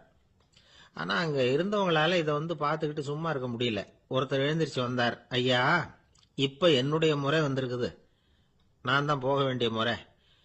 உங்களை இங்கே காத்திருக்க வைக்கிறத விட ஒரு 5 ஆண்டுகளுக்கு கூட நான் முடிவெட்டிக்காமே இருந்துட முடியும் அப்படின்னார். அவர் மறுபடியும் சொன்னார், ஐயா நீங்க வரிசை முறையை தாண்டி போக விருப்பப்படல, சரி, ஆனா என்னுடைய முறையை மாத்தி கொடுக்கறதுக்கு எனக்கு முழு உரிமை இருக்குது. இதுக்கு பதிலா உங்களுடைய கடைசி இடத்தை நான் எடுத்துக்கிறேன், இதை நீங்க மறுக்க முடியாதுன்னார். அங்க இருந்து மற்றவங்களும் இதை ஒரு மனசா வற்புறுத்த ஆரம்பிச்சிட்டாங்க. அந்த பெரிய மனிதர் பார்த்தார், சரின்னு கடைசியா ஒத்துக்கிட்டார். அவர் யார் தெரியுமா? அவர் தான் மாவீரர் லெனின். ரஷ்யாவில் கிரெம்ளின் சிகை அலங்கார கூடத்துல தான் இது நடந்தது. எல்லாரும் இந்நாட்டு மன்னர்கள்னு வாயளவுல பேசுறதுல என்ன பிரயோஜனம்? நாம எல்லாரும் சமம்ங்கிறத நடைமுறையில கடைபிடிச்சு காட்டினவங்க கொஞ்சம் பேர் தான். அவங்கள ஒருத்தர் தான் லெனின். வரிசையில் நின்று வர்றதுங்கிறது ஒரு சிறந்த பண்பு, உயர்ந்த பண்பு. இன்னைக்கு பல இடங்கள்ல அது நமக்கு தேவைப்படுது. ஒரு ரேஷன் கடைவாசல், கடை திறக்கிறதுக்கு முன்னாடியே எல்லாரும் வந்து வரிசையில் நின்றுட்டாங்க. கடைசியா வந்த ஒருத்தர் கியூவில் முன்னாடி போறதுக்கு முயற்சி பண்றார். ஏற்கனவே நின்றுட்டு இருக்கிறவங்க அவரை முன்னாடி போறதுக்கு விட மாட்டேங்கிறாங்க. கடைசியா போய் நில்லையா அப்படின்னு எல்லாரும் கத்துறாங்க. அது அவர் காதுல வாங்கல. முண்டி அடிச்சுக்கிட்டு முன்னாடி போறதுக்கே முயற்சி பண்ணிட்டு இருக்கிறார். எல்லாரும் சேர்ந்து அவரை வலுக்கட்டாயமா இழுத்து கொண்டாந்து பின்னாடி கொண்டு போய் நிறுத்திவிட்டாங்க. நிறுத்திவிட்டு சொன்னாங்க, அதை பாருப்பா, நாங்க இருக்கிற வரைக்கும் நீங்க முன்னாடி போய் எதையும் வாங்க முடியாது, தெரிஞ்சுக்கோ அப்படின்னாங்க. இப்போ அந்த ஆள் சொன்னாராம், நான் இங்க பின்னாடி நிக்கிற வரைக்கும் நீங்களும் எதுவும் வாங்க முடியாது அப்படின்னாராம். ஏன்னு கேட்டிருக்கிறாங்க. நான் தான் அந்த கடையை திறக்க வேண்டிய ஆள் அப்படின்னா. அங்க நபிகள் நாயகம் உட்கார்ந்துருக்கிறார். அந்த சமயம் அம்மா அங்க வர்றாங்க. அவங்க கையில திராட்சை பழ கொத்து, அதை கொண்டுகிட்டு வந்து நபிகள் கிட்ட கொடுக்குறாங்க. சாப்பிடுங்க அப்படின்னு சொல்லி ரொம்ப அன்பா வேண்டிக்கிறாங்க. நபிகள் நாயகமும் ரொம்ப பிரியமா அதை வாங்கிக்கிட்டார். அதுக்கப்புறம் அதை சாப்பிட ஆரம்பிச்சார். நபிகள் நாயகம் மதீனாவில் தங்கியிருந்தப்போ இது மாதிரி நிறைய பேர் பழங்களையும் தின்பண்டங்களையும் கொண்டுகிட்டு வந்து கொடுக்கறது வழக்கம். நபிகள் நாயகம் என்ன பண்ணுவார்னா அதெல்லாம் வாங்குவார். உடனே பக்கத்தில் இருக்கிற தோழர்கள் எல்லாருக்கும் பகிர்ந்து கொடுப்பார், தானும் சாப்பிடுவார். இதுதான் எப்போதும் வழக்கம். ஆனா இந்த தடவை என்னாச்சு தெரியுமா? அவர் அப்படி பண்ணல. ஒவ்வொரு பழமா எடுத்து தானே சாப்பிட்டுக்கிட்டு இருக்கிறார். அவர் விருப்பமா சாப்பிடுகிற காட்சியை ஆசை தீர பார்த்துக்கிட்டு இருந்தாங்க அந்த வயசான அம்மா, அந்த பழத்தை கொடுத்தவங்க. அவங்களுக்கு ரொம்ப மகிழ்ச்சியா இருந்தது, மன நிறைவா இருந்தது. நாம ஆசையா கொண்டுகிட்டு வந்து கொடுக்குற பழத்தை நபிகள் நாயகம் இவ்வளவு பிரியமா சாப்பிடுறாரே அப்படின்னு நினைச்சு ரொம்ப சந்தோஷப்பட்டாங்க. அதுக்கப்புறம் அங்கிருந்து அவங்க புறப்பட்டு போயிட்டாங்க. இந்த அம்மா போனதுக்கு அப்புறம் பக்கத்துல இருந்த தோழர்கள் பேச ஆரம்பிச்சாங்க. ஏன்னா அவங்களுக்கு சந்தேகம், இன்னைக்கு வித்தியாசமா நடந்துகிட்டாரே அப்படின்னு. அண்ணலே, எது உங்களுக்கு வந்தாலும் எங்க எல்லாருக்கும் கொடுத்துட்டு தான் நீங்க சாப்பிடுவீங்க. இன்னைக்கு மட்டும் நீங்க அப்படி செய்யலையே, எல்லா பழத்தையும் நீங்களே சாப்பிட்டீங்களே, அதுக்கு என்ன காரணம் அப்படின்னு கேட்டாங்க. இப்படி கேட்கறதுனால நாயகம் அதை தப்பா புரிஞ்சுக்க மாட்டார் அப்படிங்கறது அவங்களுக்கு தெரியும். யாரும் எதையும் அவர்கிட்ட கேட்கலாம், அப்படி கேட்கறதுக்கு உரிமை உண்டு. இந்த ஜனநாயக முறைகளுக்கு அவர்கள் கொடுத்த மரியாதை இது. தோழர்களின் கேள்விக்கு நபிகள் பதில் சொல்ல ஆரம்பிச்சார். நண்பர்களே, அந்த அம்மா ரொம்ப பிரியமா அந்த பழங்களை என்கிட்ட கொண்டுகிட்டு வந்து கொடுத்தாங்க. முதல்ல ஒரு பழத்தை எடுத்து வாயில போட்டு பார்த்தேன். அது ரொம்ப புளிப்பா இருந்தது, சாப்பிடுறது ரொம்ப கஷ்டம். உங்ககிட்ட யாருக்காவது அதை கொடுத்திருந்தா அதுல வாயில போட்டதும் புளிப்பு தாங்காம முகம் சுழிச்சிருப்பீங்க. அதை அந்த அம்மா பார்த்துட்டாங்கன்னா வருத்தப்பட்டிருப்பாங்க. ஆசையா கொண்டுகிட்டு வந்து நமக்கு கொடுத்துருக்குறாங்க. அவங்க அன்பான மனசை நோகடிக்கிறதுக்கு நான் விருப்பப்படலை. அதனால முகம் சுளிக்காம சாப்பிடணுமேங்கிறதுக்காகத்தான் அந்த பழங்கள் பூராவே நானே சாப்பிட்டுட்டேன் அப்படின்னு புன்முறுவலோட பதில் சொன்னாராம் நபிகள் நாயகம். இன்னொருத்தர் மனசு புண்படக்கூடாதுங்கிறதுக்காக புளிப்பையும் இனிப்பா ஏற்றுக்கொள்ளுகிற பண்பாடு இருக்கு பாருங்க, அது ஒரு பெரிய நாகரிகம். அது எல்லாருக்கும் சுலபமா வந்துடாது. நல்லா இருக்கிற பழத்தையே என்ன இவ்வளவு மோசமா இருக்கேன்னு சொல்லுகிறவர்கள் தான் நம்ம கிட்ட அதிகம். இந்த காலத்துல இல்வாழ்க்கையில இந்த நாகரிகத்தை சில பேர் கடைபிடிக்கிறது உண்டு. நல்லா இருக்க இல்லையோ முகம் சுளிக்காம சாப்பிட்டுருவாங்க. ஏன்னு கேட்டா, எதுக்காக சார் வீண் வம்பு, ஏதோ நமக்குன்னு கொடுத்து வச்சது அவ்வளவுதான் அப்படின்னு நினைச்சுக்கிட்டு போக வேண்டியது தானே அப்படிம்பாங்க. இவங்கெல்லாம் கூட ஒரு விதத்துல பண்பாடு தெரிஞ்சவர்கள் தான். இப்போ ஒரு ஆளு ஊரெல்லாம் சுத்தி விட்டு கடைசியில அழுத்து போய் ஒரு ஹோட்டலுக்குள்ள நுழைஞ்சானான். ரொம்ப களைப்பா இருந்தது அவனுக்கு. அதனால ரொம்ப களைப்படைஞ்சு போய் ஒரு நாற்காலியில போய் உட்காந்துருக்கிறான். இவனை பார்த்ததும் சர்வர் ஓடி வந்தார். சார், உங்களுக்கு என்ன வேணும்னு கேட்டார். எனக்கு தேவை 2 தோசையும் கொஞ்சம் அன்பான வார்த்தைகளும் அப்படின்னா. சர்வர் உள்ள போனார், 2 தோசையை கொண்டாந்து வச்சார். அன்பான வார்த்தை கேட்டனே அப்படின்னா இவன். சர்வர் ரொம்ப பணிவா குனிஞ்சு இவன் காதோரமா சொன்னார், ஐயா, இந்த தோசையை சாப்பிட்றாதீங்க, புளிச்சு போன பழைய மாவு அப்படின்னார். இது பாருங்க, அன்பான வார்த்தையும் 2 தோசையும் கேட்டார், கொண்டாந்து கொடுத்துட்டார். இப்படி இருக்கிறவர்களும் இன்றைய மனிதர்கள்ல அதிகம். அதனால மனிதர்கள் ஒவ்வொருத்தரும் ஒவ்வொரு விதம். நம்ம கிட்ட பிரியமா நடந்துகிறவர்கள் மனம் கோணும்படி நாம் நடந்து கொள்ளக்கூடாது அப்படிங்கிறது தான் நபிகள் நாயகம் அவருடைய செயல் மூலமா நமக்கு உணர்த்தி இருக்கிற வாழ்வியல் உண்மை. ஒரு நண்பர் அவசர அவசரமா என்கிட்ட ஓடி வந்தார். அப்புறம் சொன்னார், என்னால நம்பவே முடியல சார், என் பையனா இப்படி அப்படின்னு சொல்லி ஆச்சரியப்பட்டார். உங்க பையன் அப்படி என்னதான் செஞ்சுட்டான்னு கேட்டேன். என்னால முடியாத ஒரு காரியத்தை அவன் சுலபமா செஞ்சுட்டான் சார் அப்படின்னார். அது என்ன, உங்களால முடியாத காரியத்தை அவன் செஞ்சுட்டாங்கிறீங்க, அது என்ன காரியம்னு தான் சொல்லுங்களேன். என்ன, 5ஆம் வகுப்புல அவன் ஒரே தடவையில பாஸ் ஆயிட்டான் சார், அதாவது ஒரே அட்டம்ப்ட்ல பாஸ் ஆயிருக்கிறான் அப்படின்னார். மூச்சு வாங்க. கஷ்டப்பட்டு பரீட்சை எழுதினவன் அவன், இவருக்கு மூச்சு வாங்குது. நம்மால செய்ய முடியாத ஒரு காரியத்தை இன்னொருத்தர் செய்யும் போது அது நமக்கு ஆச்சரியமா தெரியுது. இப்ப சர்க்கஸ் பாக்குறோம், அங்க ஒருத்தர் அந்த இடத்துல தொங்குறார், அதை பாக்குறப்போ அது நமக்கு ஆச்சரியமா தெரியுது. ஏன்னா அது மாதிரி அந்த இடத்துல தொங்குறதுங்கிறது நம்மால முடியாத காரியம். நம்மால முடியாத ஒன்ன அடுத்த ஒருத்தர் ரொம்ப சுலபமா செய்யறப்போ நாம மருள்வது இயற்கை. இதைத்தான் தொல்காப்பியம் மருட்கை அப்படின்னு சொல்லுது. இந்த வியப்பு இருக்குதே, இது 4 வகையில ஏற்படுதான். அதையும் தொல்காப்பியம் தான் சொல்லுது. அது என்ன 4 வகை அப்படின்னா, முதல் வகை எப்படின்னா புதுமையான அரிய செயல்களை செய்வது.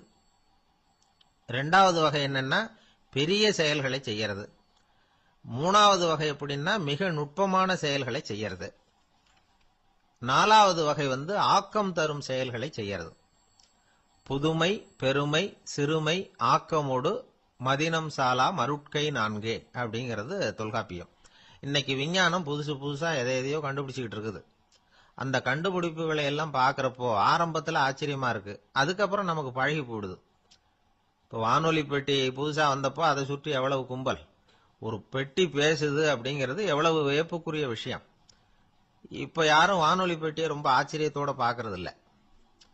வச்சிருந்தாதான் ஆச்சரியமா பார்ப்பாங்க சில பேர், இந்த காலத்துல இப்படி வச்சிருக்கிறாரேன்னு சொல்லி. மாறா அதை அலட்சியமாவும் பார்க்க ஆரம்பிச்சுட்டாங்க. மதினம் சாலா மருட்கை அப்படின்னு ஒரு சொற்றொடர் வருது பாருங்க, அதுல கருத்தாழம் உண்டு. எதை பத்தியும் போதுமான அளவு புரிஞ்சிக்காதப்போ ஒருத்தர் ஆச்சரியப்படுறார், புரிஞ்சுகிட்டதுக்கு அப்புறம் ஆச்சரியம் மறைஞ்சு போடுது. மிக நுட்பமான செயல்களும் நம்மளை ஆச்சரியப்பட வைக்குது.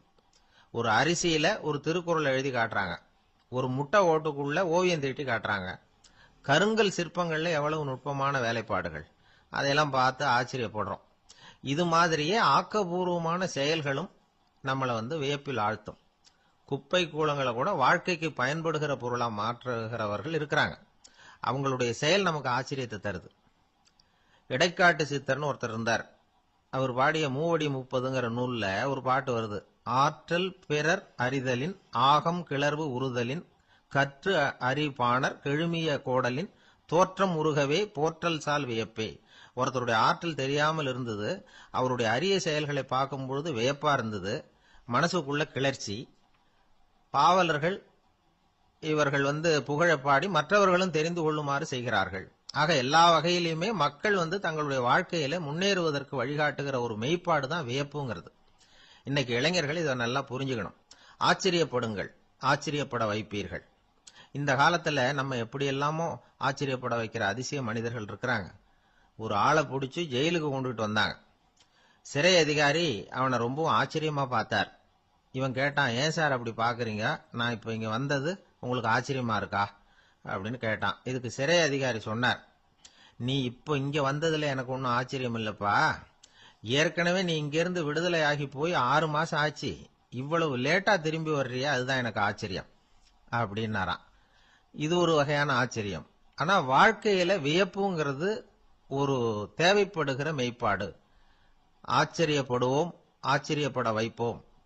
அப்படி இந்த உண்மையை புரிந்து கொண்டோம்னா நம்ம வாழ்க்கையில வெற்றி நிச்சயம். பிரிட்டிஷ் ஆட்சி நடந்துகிட்டு இருந்த காலம் 1920களின் கடைசி. அப்போ நடந்த ஒரு உண்மை நிகழ்ச்சி இது. ஒரு கல்யாண மாப்பிள்ளை ரயில்ல இறங்க போறார். அவரை வரவேற்க ஒரு ராஜ குடும்பமே காத்துக்கிட்டு இருக்குது. மங்களூர்ல இருந்து வந்து இறங்குற அந்த மாப்பிள்ளை யார் தெரியுமா? ஒரு நாய். உண்மைதான், அந்த நாய்க்கு தான் கல்யாணம். சுதேசி சமஸ்தானத்து மன்னர்கள்ல ஒருத்தர் ஜூனாகட் மகாராஜா. அவரோட வளர்ப்பு நாய் ரோஷனாரா. அதுக்கு கல்யாணம் பண்ணி வைக்கணும்னு ஆசைப்பட்டார். மாப்பிள்ளை தேடினார். மங்களூர் மகாராஜாவோட வளர்ப்பு நாய் ஒன்னு இருந்தது, பேரு பாபி. இது ரெண்டுக்கும் கல்யாணம் நடத்த முடிவு பண்ணார். திருமணத்துக்கு வேண்டிய எல்லா ஏற்பாடுகளையும் பண்ணுங்க அப்படின்னு உத்தரவு போட்டார். ஆயிரக்கணக்கான அழைப்புதழ்கள், பல சமஸ்தான மன்னர்கள், ஜமீன்தார்கள், பிரிட்டிஷ் அதிகாரிகள், பெரிய பணக்காரங்க, இப்படி நிறைய பேருக்கு அழைப்புதழ்கள் அனுப்பி வச்சாங்க. பத்திரிகையை பார்த்தவங்க எல்லாம் திகைச்சு போயிட்டாங்களாம். இருந்தாலும் என்ன பண்றது, ராஜாவே அழைக்கிறார், போகாம இருக்க முடியுமா? அந்த சமயத்துல நாட்டின் கவர்னர் ஜெனரலா இருந்தவர் இர்வின் பிரபு. அவருக்கும் ஒரு பத்திரிகை போயிருக்குது. வாங்கி பார்த்ததும் அவருக்கு பயங்கர எரிச்சல். உடனே குப்பை தொட்டியில போட்டுட்டாராம். மாட்சிமை தங்கிய பிரிட்டன் சக்கரவர்த்தியின் பிரதிநிதியான தன்னை கேவலம் ஒரு நாயின் திருமணத்துக்காக அழைக்கிறதா அப்படின்னு அவருக்கு ஆத்திரம். இருந்தாலும் கல்யாணம் பிரமாதமா நடந்துதான். கல்யாணத்தன்னைக்கு பொண்ணுக்கு ஸ்பெஷல் குளியல், தண்ணீருக்கு பதிலாக வாசனை திரவியங்கள், பன்னீர், குளிச்சதுக்கு அப்புறம் அலங்காரம், வைர மாலை, முத்து மாலை, ஏகப்பட்ட அலங்காரம். மாப்பிள்ளையை அழைக்கிறதுக்கு ரயில்வே ஸ்டேஷன்ல ராஜ குடும்பமே காத்துக்கிட்டு இருக்குது. அவங்களோட வளர்ப்பு நாய்கள் 250. அத்தனை நாய்களுக்கும் பட்டு துணி போத்தி இருக்குது. முத்து வடங்கள் அணிவிச்சிருக்கிறாங்க. எல்லாம் ராஜ நாய்கள். அதுகளையும் வீதியில நடக்க விடலையாம். அதுகளை சுமந்துகிட்டு போக அலங்கரிக்கப்பட்ட யானைகள் காத்துக்கிட்டு இருக்குதாம். மாப்பிள்ளைக்கு வரவேற்பு எப்படி தெரியுமா? அது நடந்து வர்ற பாதை பூரா ரத்தன கம்பளம் விரிச்சிருக்குது. 2 பக்கமும் ராஜாங்க அதிகாரிகள் கைகட்டி நிக்கிறாங்க. அரசு படை வீரர்கள் அணிவகுப்பு மரியாதை செலுத்துறாங்க.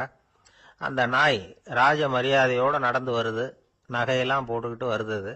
திருமண மண்டபத்துக்கு சேருது. அங்க கல்யாணம் அமோகமா நடக்குது. இந்த திருமணத்தை முன்னிட்டு அந்த ஜூனாகட் சமஸ்தானத்துக்கு 3 நாள் விடுமுறை வேற. கல்யாணத்துக்கு வந்திருந்தவங்களுக்கெல்லாம் ஏக தடபுடலா விருந்து, நாட்டியம் எல்லாம் பிரமாதமா நடந்துதான். இந்த கல்யாணத்துல கலந்துக்க வந்திருந்த மற்ற சமஸ்தானத்து மன்னர்கள், திவான்கள், அரச குடும்பத்தினர், இப்படி அவங்க 700 பேராம். அவங்க வந்து போறதுக்காக விசேஷ ரயில்கள்லாம் வேற விட்டுருக்காங்க. கல்யாணம் முடிஞ்சதும் அந்த நாய் தம்பதிகளோட பெரிய பெரிய மன்னர்கள்லாம் ஒன்னா உட்காந்து சாப்பிட்டாங்களாம். ஏர் கண்டிஷன் அறையில அந்த தம்பதிகள் கொஞ்ச காலம் வாழ்ந்திருக்கிறாங்க. கொஞ்ச நாள்ல மாப்பிள்ளைக்கு மரியாதை குறைய ஆரம்பிச்சுட்டுது. வெளியில துரத்தி விட்டாங்களாம். அந்த பெண் நாய் மட்டும் ராஜ போகங்களை அனுபவிச்சு வந்துதான். இந்த கல்யாணத்தை பார்த்துட்டு தொடர்ந்து மற்ற சமஸ்தானத்து மன்னர்களும் நாய் திருமணங்கள் நடத்த ஆரம்பிச்சுட்டாங்களாம். இது உண்மையில நடந்திருக்குது. இப்படி அது இருக்கட்டும். இப்ப நம்ம கதைக்கு வருவோம். ஒரு ராஜாவுக்கு ரொம்ப நாள் கழிச்சு ஒரு குழந்தை பிறந்துதான். அரண்மனை ஜோசியரை கூப்பிட்டுருக்கார் ராஜா. ஜோசியரே, என் மகன் வருங்காலத்துல சிறந்த வாழ் வீரனா வரணும்னு ஆசைப்படுறேன். வருவானாங்கிறத கொஞ்சம் பார்த்து சொல்லுங்களேன் அப்படின்னாராம். ஜோசியர் சொன்னார், மன்னா, உங்க புள்ள வாழ் வீரனா வர்றது கஷ்டம். ஆனா அவரும் உங்களை மாதிரியே நாய்க்குட்டிகள் பேர்ல பிரியமா இருப்பார். அதுகளுக்கு கல்யாணமும் பண்ணி வைப்பார் அப்படின்னாராம். அது எப்படி கண்டுபிடிச்சிங்க அப்படின்னு கேட்டிருக்கார் ராஜா.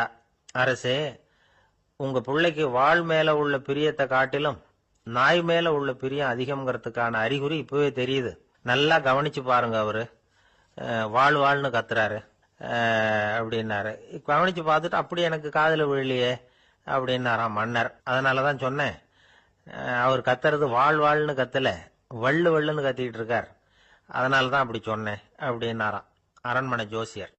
இருட்ட கண்டா பயம் உண்டாவதே, அது ஏன்? இப்படி ஒரு கேள்வியை ஒரு பெரியவர்கிட்ட கேட்டாங்க. அதுக்கு அவர் பதில் சொல்றார், மனிதனுடைய ஆதிகால வாழ்க்கையில தொற்றிக்கொண்ட பயம் இது வேரூன்றி இருக்குது, இன்னமும் போகல. 50,000 வருஷங்களுக்கு முன்னாடி மனுஷன் குகைகள்ல வாழ்ந்தான். பகல்ல பயம் இருக்காது. ராத்திரியில மிருகங்கள் தாக்கும், கொல்லும், நிம்மதியா தூங்க கூட முடியாது. அதனால இந்த மனுஷனுக்கு இரவுன்னா மரணம், பயம் அப்படின்னு பழகி போச்சு. மனிதர்களுடைய எல்லா மனசையும் சேர்த்து மொத்தமா ஒரு மனசு உண்டு. மனிதர்களுடைய நினைவு இந்த மொத்த மனசுல பதிஞ்சிருக்கு, பரவுது. இந்த மொத்த மனசுல இருட்டு பற்றிய பயம் பதிந்து நீடிக்குது அப்படிங்கிறார் அவர். இந்த காலத்துல இரவை பகலாக்கிறதுக்கு எவ்வளவு விளக்குகள்லாம் வந்தாச்சு. ராத்திரியிலேயும் மிருகங்கள் தாக்குங்கிற நிலைமை இல்ல. பாதுகாப்பான வீடுகள், விலங்குகளும் விலகி போயிட்டு விலங்குகள்லாம் விலகி போயிட்டு வீடுகளும் பாதுகாப்பா இருக்குது. சரி, இருந்தாலும் அந்த பழங்கால பயம் வந்து இருட்டு பயம் இன்னமும் மனுஷனை விட்டு போகல. இன்னொரு விஷயம் என்னன்னா, இருட்டில இருந்து வெளிச்சத்துக்கு வராத மனிதர்கள் இன்னைக்கு அதிகம். ஒரு ஆளு ஆத்துக்கு மீன் பிடிக்கிறதுக்காக போனான், இன்னும் விடியல, அதுக்குள்ள வலையை எடுத்துட்டு கிளம்பி போயிட்டான். வெளிச்சம் வர்றதுக்கு முன்னாடியே போய் சேர்ந்துட்டான். விடிகிற வரைக்கும் என்ன பண்றது, சும்மா கரையிலேயே உட்காந்து காலாட்டிட்டு இருக்கிறான். காலில் ஏதோ ஒரு சின்ன மூட்டை தட்டுப்பட்டது. இருட்டுல அது என்னன்னு சரியா தெரியல. மூட்டைக்குள்ள சின்ன சின்ன கல்லா நிறைஞ்சி இருக்குது. சும்மா பொழுது போகணுமேங்கிறதுக்காக இவன் அந்த மூட்டைக்குள்ள இருந்து ஒவ்வொரு கல்லா எடுத்து ஆத்துல வீசிக்கிட்டு இருக்கிறான். விடிகிற வரைக்கும் வேற வேலை இல்லைங்கிறதுனால இப்படி செஞ்சுக்கிட்டே உட்காந்துருக்கிறான். கிழக்க மெதுவா வெளிச்சம் தெரிய ஆரம்பிச்சது. பொழுது விடியறதுக்கான அறிகுறி. இதுக்குள்ள அந்த மூட்டையில இருந்த எல்லா கல்லையும் எடுத்து வீசி எறிஞ்சுட்டான். கடைசியா ஒரே ஒரு கல்லு மட்டும்தான் கையில பாக்கி இருந்தது. வெளிச்சம் வந்ததும் அந்த கல்லை பார்த்தான், அப்படியே திகைச்சு போயிட்டான். அடடா, இது வரைக்கும் தெரியாம தப்பு பண்ணிட்டோமே அப்படின்னு நினைச்சான். ஏன் தெரியுமா, அவன் கையில இருந்தது வெறும் கல்லு இல்ல, விலை வசந்த ரத்தன கல்லு. இருட்டுல என்னன்னு புரியாததுனால மூட்டையில இருந்த எல்லா ரத்தன கல்லையும் ஆத்துல வீசி எறிஞ்சிருக்கிறான். இப்போ அவனுக்கு அழுகையே வந்துரும் போல இருந்தது. வாழ்க்கையை வந்து வசதி ஆக்கிக்கிறதுக்கான வாய்ப்பு அவனுக்கு இருந்தது. இருந்தாலும் இருட்டுல அதை இழந்துட்டான். அந்த வகையில அவனுக்கு கொஞ்சம் அதிர்ஷ்டம் இருந்திருக்குது.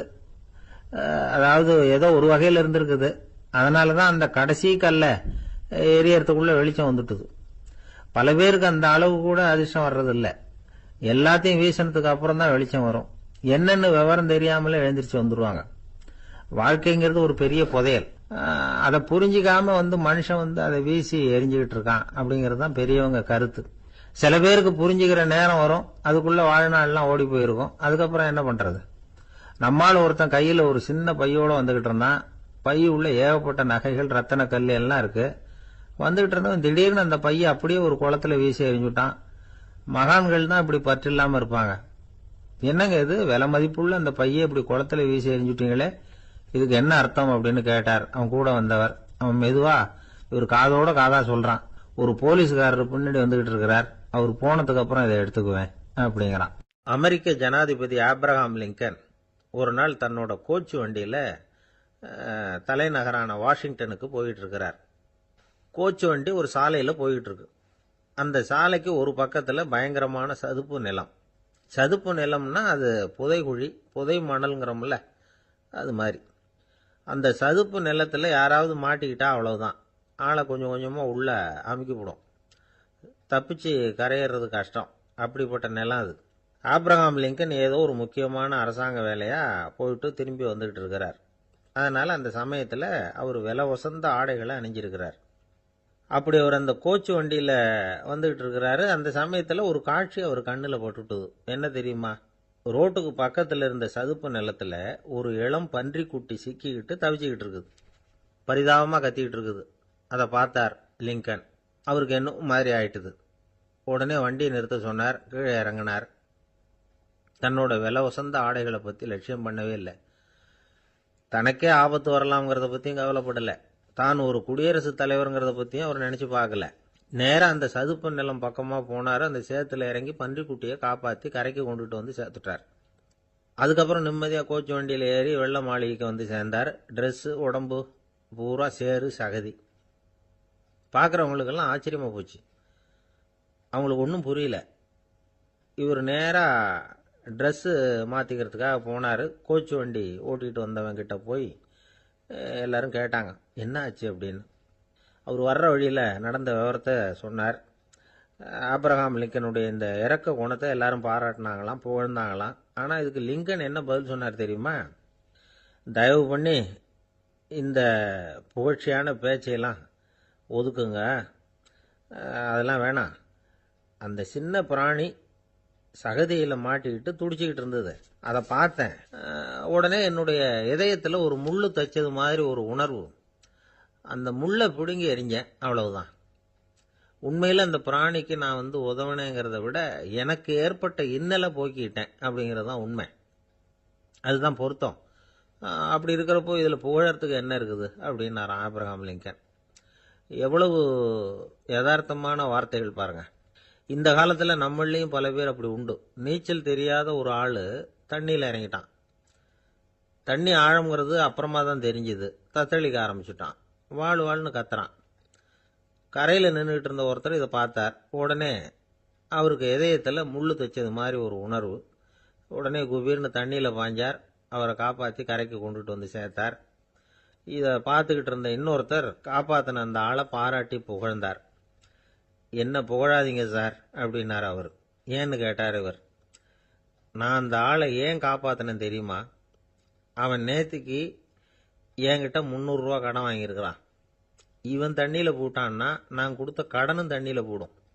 அதனால தான் விழுந்து காப்பாற்றினேன் அப்படின்னா அந்த ஆள். ஒரு காடு. அங்கே புத்தர் அவர் பாட்டுக்கு நடந்து போய்கிட்டே இருக்கிறார். அவருக்கு பின்னாடி ஒரு குரங்கு, அதுவும் தொடர்ந்து வந்துக்கிட்டே இருக்குது. புத்தர் திரும்பி பார்த்தார். குரங்கு அப்படியே குதிச்சு உயர எழும்பி ஒரு கிளையில் போய் உக்காந்துது. ஏன் இப்படி பண்ணுறேன்னு கேட்டார் புத்தர்.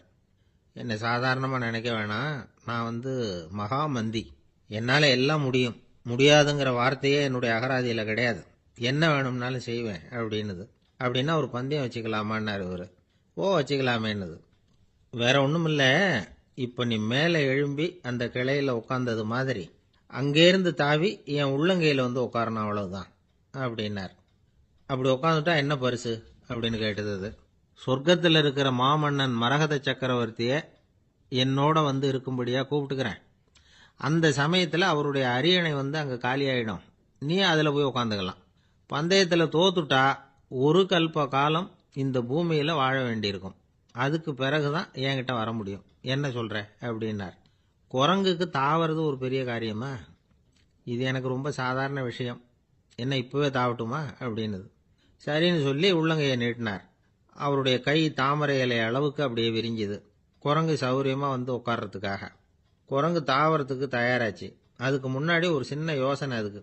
இந்த கிளையிலிருந்து அந்த கைக்கு தாவறது எனக்கு ரொம்ப அற்பமான ஒரு வேலை. இது ரொம்ப சாதாரணம். என்னுடைய கௌரவத்துக்கு இது சரியா இருக்காது. அதனால நான் என்ன பண்ண போறேன்னா, இங்கேருந்து கிளையிலிருந்து அப்படியே உயர எழும்ப போறேன். எழும்பி மேல் உலகம் போய் அங்க ஒரு சுத்து சுத்திவிட்டு அதுக்கப்புறம் அங்கேருந்து நேரா இந்த கையில உட்கார போறேன் அப்படின்னு நினைச்சது. என்ன யோசிக்கிற அப்படின்னார் புத்தர். ஒண்ணுமில்ல, இந்த பாயிரம் பார் அப்படின்னு சொல்லி தாவி உயர போயிட்டுது. கொஞ்ச நேரத்துல வான உலகத்துக்கே போய் சேர்ந்துட்டுது. அங்க போய் பார்த்தா அங்க ஒரு 5 பளிங்கு தூண்கள் இளம் சிவப்பு நிறத்துல நின்றுகிட்டு இருக்குது. குரங்கு நினைச்சுக்கிட்டது, புத்தர்கிட்ட போய் இந்த பளிங்கு தூண்களை பார்த்தோம்னு சொன்னா அப்படியே திகைச்சு போயிடுவார். இந்த தூண்ல ஏதாவது அடையாளம் செஞ்சுட்டு போகணும் அப்படின்னு அந்த இடத்துல மிதந்துகிட்டே நினைச்சது. உடனே ஒரு தூணில் எழுதிச்சு. என்ன எழுதிச்சுன்னா, ஒரு மகா ஞானி இங்க வந்துட்டு போறார் அப்படின்னு எழுதிச்சு. எழுதிவிட்டு அப்படியே கீழே தாவி புத்தரோட உள்ளங்கையில் உட்காந்துது. எப்படி பார்த்தீங்களா என்னுடைய வேலை? வான உலகத்துக்கே போய் அங்கே இருக்கிற 5 பளிங்கு தூண்களை பார்த்துட்டு அதில் நான் வந்த விவரத்தை எழுதி வச்சுட்டு அதுக்கப்புறம் இங்கே வந்திருக்கிறேன் அப்படின்னுது ரொம்ப பெருமையா. அப்படியா அப்படின்னார் புத்தர். ஆமாம், சந்தேகமாக இருந்தால் வாங்க, அழைச்சிட்டு போய் காட்டுறேன் அப்படின்னுது அந்த குரங்கு. அதுக்கு தேவையில்லை, அப்படியே கொஞ்சம் கீழே குனிஞ்சு பார் தெரியும் அப்படின்னார் புத்தர். அங்கே பார்த்தா புத்தரோட உள்ளங்கை தெரிஞ்சுது. நல்லா உத்து பார்த்துது. அவரோட ஒரு விரல்ல அது எழுதிய வாசகம் தெரிஞ்சுது. குரங்கு யோசனை பண்ணிச்சு, அப்படின்னா வானத்தில் நான் பார்த்தது புத்தரோட விரல்களா அப்படின்னு யோசிச்சுது. இதை புரிஞ்சுக்கிட்ட உடனே அந்த குரங்கோட கர்வம் அழிஞ்சு போச்சான். நம்ம மனசு தான் இந்த குரங்கு. மனம்ங்கிறதும் ஆணவம்ங்கிறதும் ஒரு நாணயத்தின் 2 பக்கங்கள். மனம் உள்ளவரை ஆணவமும் இருக்கும். மனம் அழிஞ்சாதான் ஆணவம் அழியும். மனம் அழிய வேண்டும் அப்படின்னு பெரியவங்க சொல்றது இந்த அர்த்தத்துல தான். நம்ம ஆளுங்க சவால் விடுறதெல்லாம் வேற மாதிரி.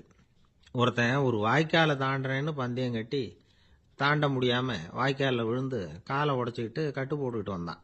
ஏண்டா அப்படின்னு கேட்டாங்க. நான் பந்தயம் கட்டின நேரம் சரியில்லை அப்படின்னா. எப்படிறான்னு கேட்டிருக்காங்க.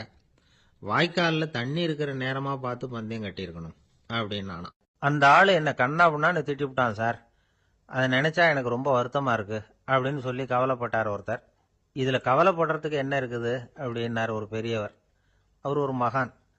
என்ன சார் இப்படி சொல்றீங்க? ஒருத்தர் நம்ம பார்த்து திட்டுனா வருத்தமா இருக்காதா அப்படின்னார். அது எப்படி வருத்தமா இருக்கும்? திட்டுறதுங்கிறது என்ன? அது வெறும் சத்தம் தானே அப்படின்னார் அந்த பெரியவர். நம்ம ஆளுக்கு தலையை பிச்சுக்கலாம் போல இருந்தது. இருக்காது அப்படின்னா நமக்கு அப்படி தானே தோணுது. அந்த பெரியவர் சொல்றது ரொம்ப பெரிய விஷயம். அதை நாம புரிஞ்சிக்க முயற்சி பண்ணலாம்னா நடைமுறை வாழ்க்கைக்கு அது ஒத்து வர்றது மாதிரி தெரிய மாட்டேங்குது. இருந்தாலும் அந்த பெரியவர் அதுக்கு என்னதான் விளக்கம் கொடுக்குறாருன்னு பார்ப்போமே. ஒரு ரயில் போயிட்டு இருக்கு. அதுல ஒரு சாது போயிட்டு இருக்கார். அந்த ரயில் அவர் ஹரித்வாரம் போயிட்டு இருக்கார். அவரு ரயில்ல ஏகப்பட்ட கூட்டம். நம்ம ஊர் ரயில் கேட்கவா வேணும்? டிக்கெட் வாங்கிட்டு கொஞ்சம் பேர், வாங்காத கொஞ்சம் பேர். அது என்னத்துக்கு அனாவசியமா டிக்கெட் அப்படிங்கிற நினைப்புல பாதி பேர். இந்த கூட்டத்துக்கு மத்தியில அந்த சாதுவும் போயிட்டு இருக்கிறார். உட்கார்றதுக்காக இருந்த இடத்துல ஒரு ஆள் படுத்திருக்கிறான். கொஞ்சம் முரட்டு ஆசாமி. அவன் காலு பக்கத்துல கொஞ்சோண்டு இடம் பாக்கி இருந்தது. அந்த இடத்துல இந்த சாது உட்காந்துருந்தார். மெதுவா உட்காந்துக்கிட்டார் போய். ஆனா அந்த ஆளு ராத்திரி பூரா இவரை காலால உதச்சிக்கிட்டே இருக்கிறான். அது இவருக்கு ரொம்ப அவமானமா பட்டுது. அதனால துக்கம் ஏற்பட்டது. இருந்தாலும் அதை ஒரு மாதிரியா சகிச்சுக்கிட்டே இவர் வந்து சேர்ந்தார். பொழுது விடிஞ்சது. அந்த சாது ஹரித்வார் வந்து சேர்ந்தார். அங்க ஒரு பெரிய ஞானியை சந்திச்சார். ராத்திரி ரயில்ல அந்த ஆள் உதைச்சதையும் அதனால தனக்கு ஏற்பட்ட துக்கத்தையும் இந்த சாது அந்த ஞானி கிட்ட சொன்னார். சொல்லிவிட்டு, ஏன் சுவாமி, எனக்கு துக்கம் ஏற்பட்டதே அது தப்பா அப்படின்னு கேட்டார். தவறுதான் அந்த ஞானி. உனக்கு இன்னமும் தேக அபிமானம் போகலைங்கிறது தான் அது காட்டுது. அஷ்டாவக்கிரர் என்ன சொல்றார் தெரியுமா? உண்மையான ஞானி யாராவது தன்னை வந்தனை செய்தால் அதற்காக சந்தோஷப்பட மாட்டார், யாராவது நிந்தனை செய்தால் அதற்காக வருத்தப்பட மாட்டார் அப்படின்னு சொல்றார். நிந்தனைங்கிறது ஒரு ஒலி தான். தேகாபிமானம் இருக்கிற வரைக்கும் இந்த ஒலி நம்மளை வேதனைப்படுத்தும். நான் தேகம் இல்லை, ஆத்மா அப்படிங்கிற நினைவு இருந்தா இந்த ஒலி நம்மளை பாதிக்காது. மனு என்ன சொல்றார் தெரியுமா? ஒரு சாதகன் பாராட்டுதலை விஷம்னு நினைச்சு பயப்படணும், அவமானத்தை அமிர்தம்னு நினைச்சு சந்தோஷப்படணுங்கிறார். அவமானப்பட்டா கவலைப்படாம எப்படி இருக்க முடியும் அப்படின்னு தான் நமக்கு தோணும். அதனாலதான் நம்மள யாரும் இதுக்கு உதாரணமா யாரையும் காட்ட முடியல. புத்தரையும் கபீரையும் உதாரணமா காட்டுறாங்க. அவங்களுக்கெல்லாம் அவமானம் ஏற்பட்டப்போ கவலையே படலையாம். புத்தரை அவமானப்படுத்தணுங்கிறதுக்காக கௌசாம்பி ராணி ஒரு இளம் பெண்ணை கொலை பண்ணி சடலத்தை புத்தர் குடிசைக்கு முன்னாடி போட சொன்னார். போட்டாங்க. புத்தர் தான் அந்த பொண்ணை கெடுத்து கொலை பண்ணி விட்டாருன்னு எல்லாரும் நினைச்சாங்க. ஆனா புத்தர் இதை பத்தி கவலையே படல. அப்புறமா உண்மை தெரிஞ்சதும் புத்தர் புகழ் இன்னும் அதிகமாயிட்டு. ஒரு பெரிய சபையில ஒரு மோசமான பொண்ணு நுழைஞ்சி தனக்கும் கபீருக்கும் சம்பந்தம் உண்டுன்னு சொன்னா கபீர் கவலைப்படல. அவங்க மாதிரியெல்லாம் நாமளும் இருக்க கத்துக்கணும். நிந்தனை, அபகீர்த்தி, அவமானம் எல்லாம் ஆண்டவன் கொடுக்கிற பிரசாதம்னு நினைக்கணும் அப்படின்னு சொல்றார் அந்த ஞானி. இதை கேட்ட இந்த காலத்து ஆசாமி ஒருத்தர், நான் கூட அப்படிதான் சார், யாராவது அவமானப்படுத்தினா கவலைப்பட மாட்டேன். நேத்து கூட ஒருத்தர் என்ன பலார்னு அரைஞ்சுட்டார், நான் கொஞ்சம் கூட கவலைப்படல, பேசாம வந்துட்டேன்னார். ஏன் அப்படி வந்துட்டீங்க அப்படின்னு. அவர் அரைஞ்சதுலேயும் ஒரு அர்த்தம் இருந்தது, அதனாலதான் அப்படி வந்துட்டேன்னார். ஏன் அரைஞ்சாருன்னு கேட்டேன். 10 வருஷத்துக்கு முன்னாடி 15 ரூபா அவர்கிட்ட கடன் வாங்கினேன், அதை கேட்டு கேட்டு பார்த்துட்டு கடைசியா தான் அரைஞ்சார் அப்படின்னார். ஆண்டவனுடைய பிரசாதம் இவருக்கு அடிக்கடி கிடைக்கும் போல இருக்கு. ஆசைப்படுறதுல தப்பு இல்லை, ஆனா அந்த ஆசை தேவைக்கு தகுந்த மாதிரி இருக்கணும். தேவைக்கு மீறிய ஆசைகள் இருக்கு பாருங்க, அது தேவையில்லை. இந்த கருத்தை வலியுறுத்தது மாதிரி ஒரு கதை உண்டு. தேவேந்திரனுக்கு திடீர்னு வீடு கட்டணும்னு ஒரு ஆசை வந்துதான். வீடுன்னா நாம கட்டுற மாதிரி இல்லை. தேவேந்திரன் வீடுன்னா சும்மாவா? ஒரு பிரம்மாண்டமான அரண்மனை கட்டணும். அது மாதிரி இந்த 3 லோகத்திலையும் ஒரு அரண்மனை கிடையாது அப்படின்னு எல்லாரும் சொல்லணும். இது அவனோட ஆசை. உடனே தேவ தச்சரான விஸ்வகர்மாவை கூப்பிட்டான், உத்தரவு போட்டான். விஸ்வகர்மா தன்னுடைய உதவியாளர்களை எல்லாம் கூப்பிட்டு ஒன்னா சேர்த்துக்கிட்டார். படாத பாடுபட்டு ஒரு பெரிய அரண்மனையை கட்டி முடிச்சார். கட்டி முடிக்க 1000 வருஷம் ஆச்சு. தேவேந்திரன் பார்க்கறான். அவனுக்கு திருப்தி ஏற்படல. என்னுடைய அந்தஸ்துக்கு இது ரொம்ப சாதாரணமான கட்டிடம், இதை விட இன்னும் பெருசா கட்டு அப்படின்னா. தேவ தச்சர் திணறி போயிட்டார். அவரால் அதுக்கு மேல எதுவும் செய்ய முடியல. என்ன பண்றதுன்னு யோசனை பண்ணார். நேரா நாரதர் காலில் போய் விழுந்தார். நீங்க தான் என்ன இந்த பிரச்சனையிலேருந்து காப்பாற்றணும்னார். நாரதர் யோசனை பண்ணார். சரி, கவலைப்படாதேன்னார். நேரா இந்திரன் கிட்ட போனார். இந்திரன் நாரதரை பார்த்த உடனே வாங்கன்னு கூட்டிட்டு போய் அரண்மனையை காட்டினான். இது மாதிரி ஒரு அரண்மனையை நீங்க வேற எங்கேயாவது பார்த்துருக்கிறீங்களா அப்படின்னு ரொம்ப பெருமையா கேட்டான். நான் பார்த்ததில்லை, ஆனா என்னை விட வயசுல மூத்தவர் மகரிஷி லோமேசர், அவர் ஒரு வேளை பார்த்துருக்கிறாரா என்னமோ அப்படின்னார். உடனே அவரை மனசுல நினைச்சு தியானம் பண்ணினார். அடுத்த கணம் லோமேசர் அங்க வந்தார். இடையில ஒரு சின்ன துண்டு, கையில ஒரு கமண்டலம், தலையில ஒரு பாய், அவ்வளவுதான் அவர்கிட்ட இருந்தது. எதுக்காக தலையில இந்த பாய் அப்படின்னு கேட்டான் இந்திரன். என்ன மாதிரி அற்ப ஆயுள் உள்ள ஒரு ஜீவன் தனியா வீடு கட்டிக்கிட்டு திண்டாடணுமா?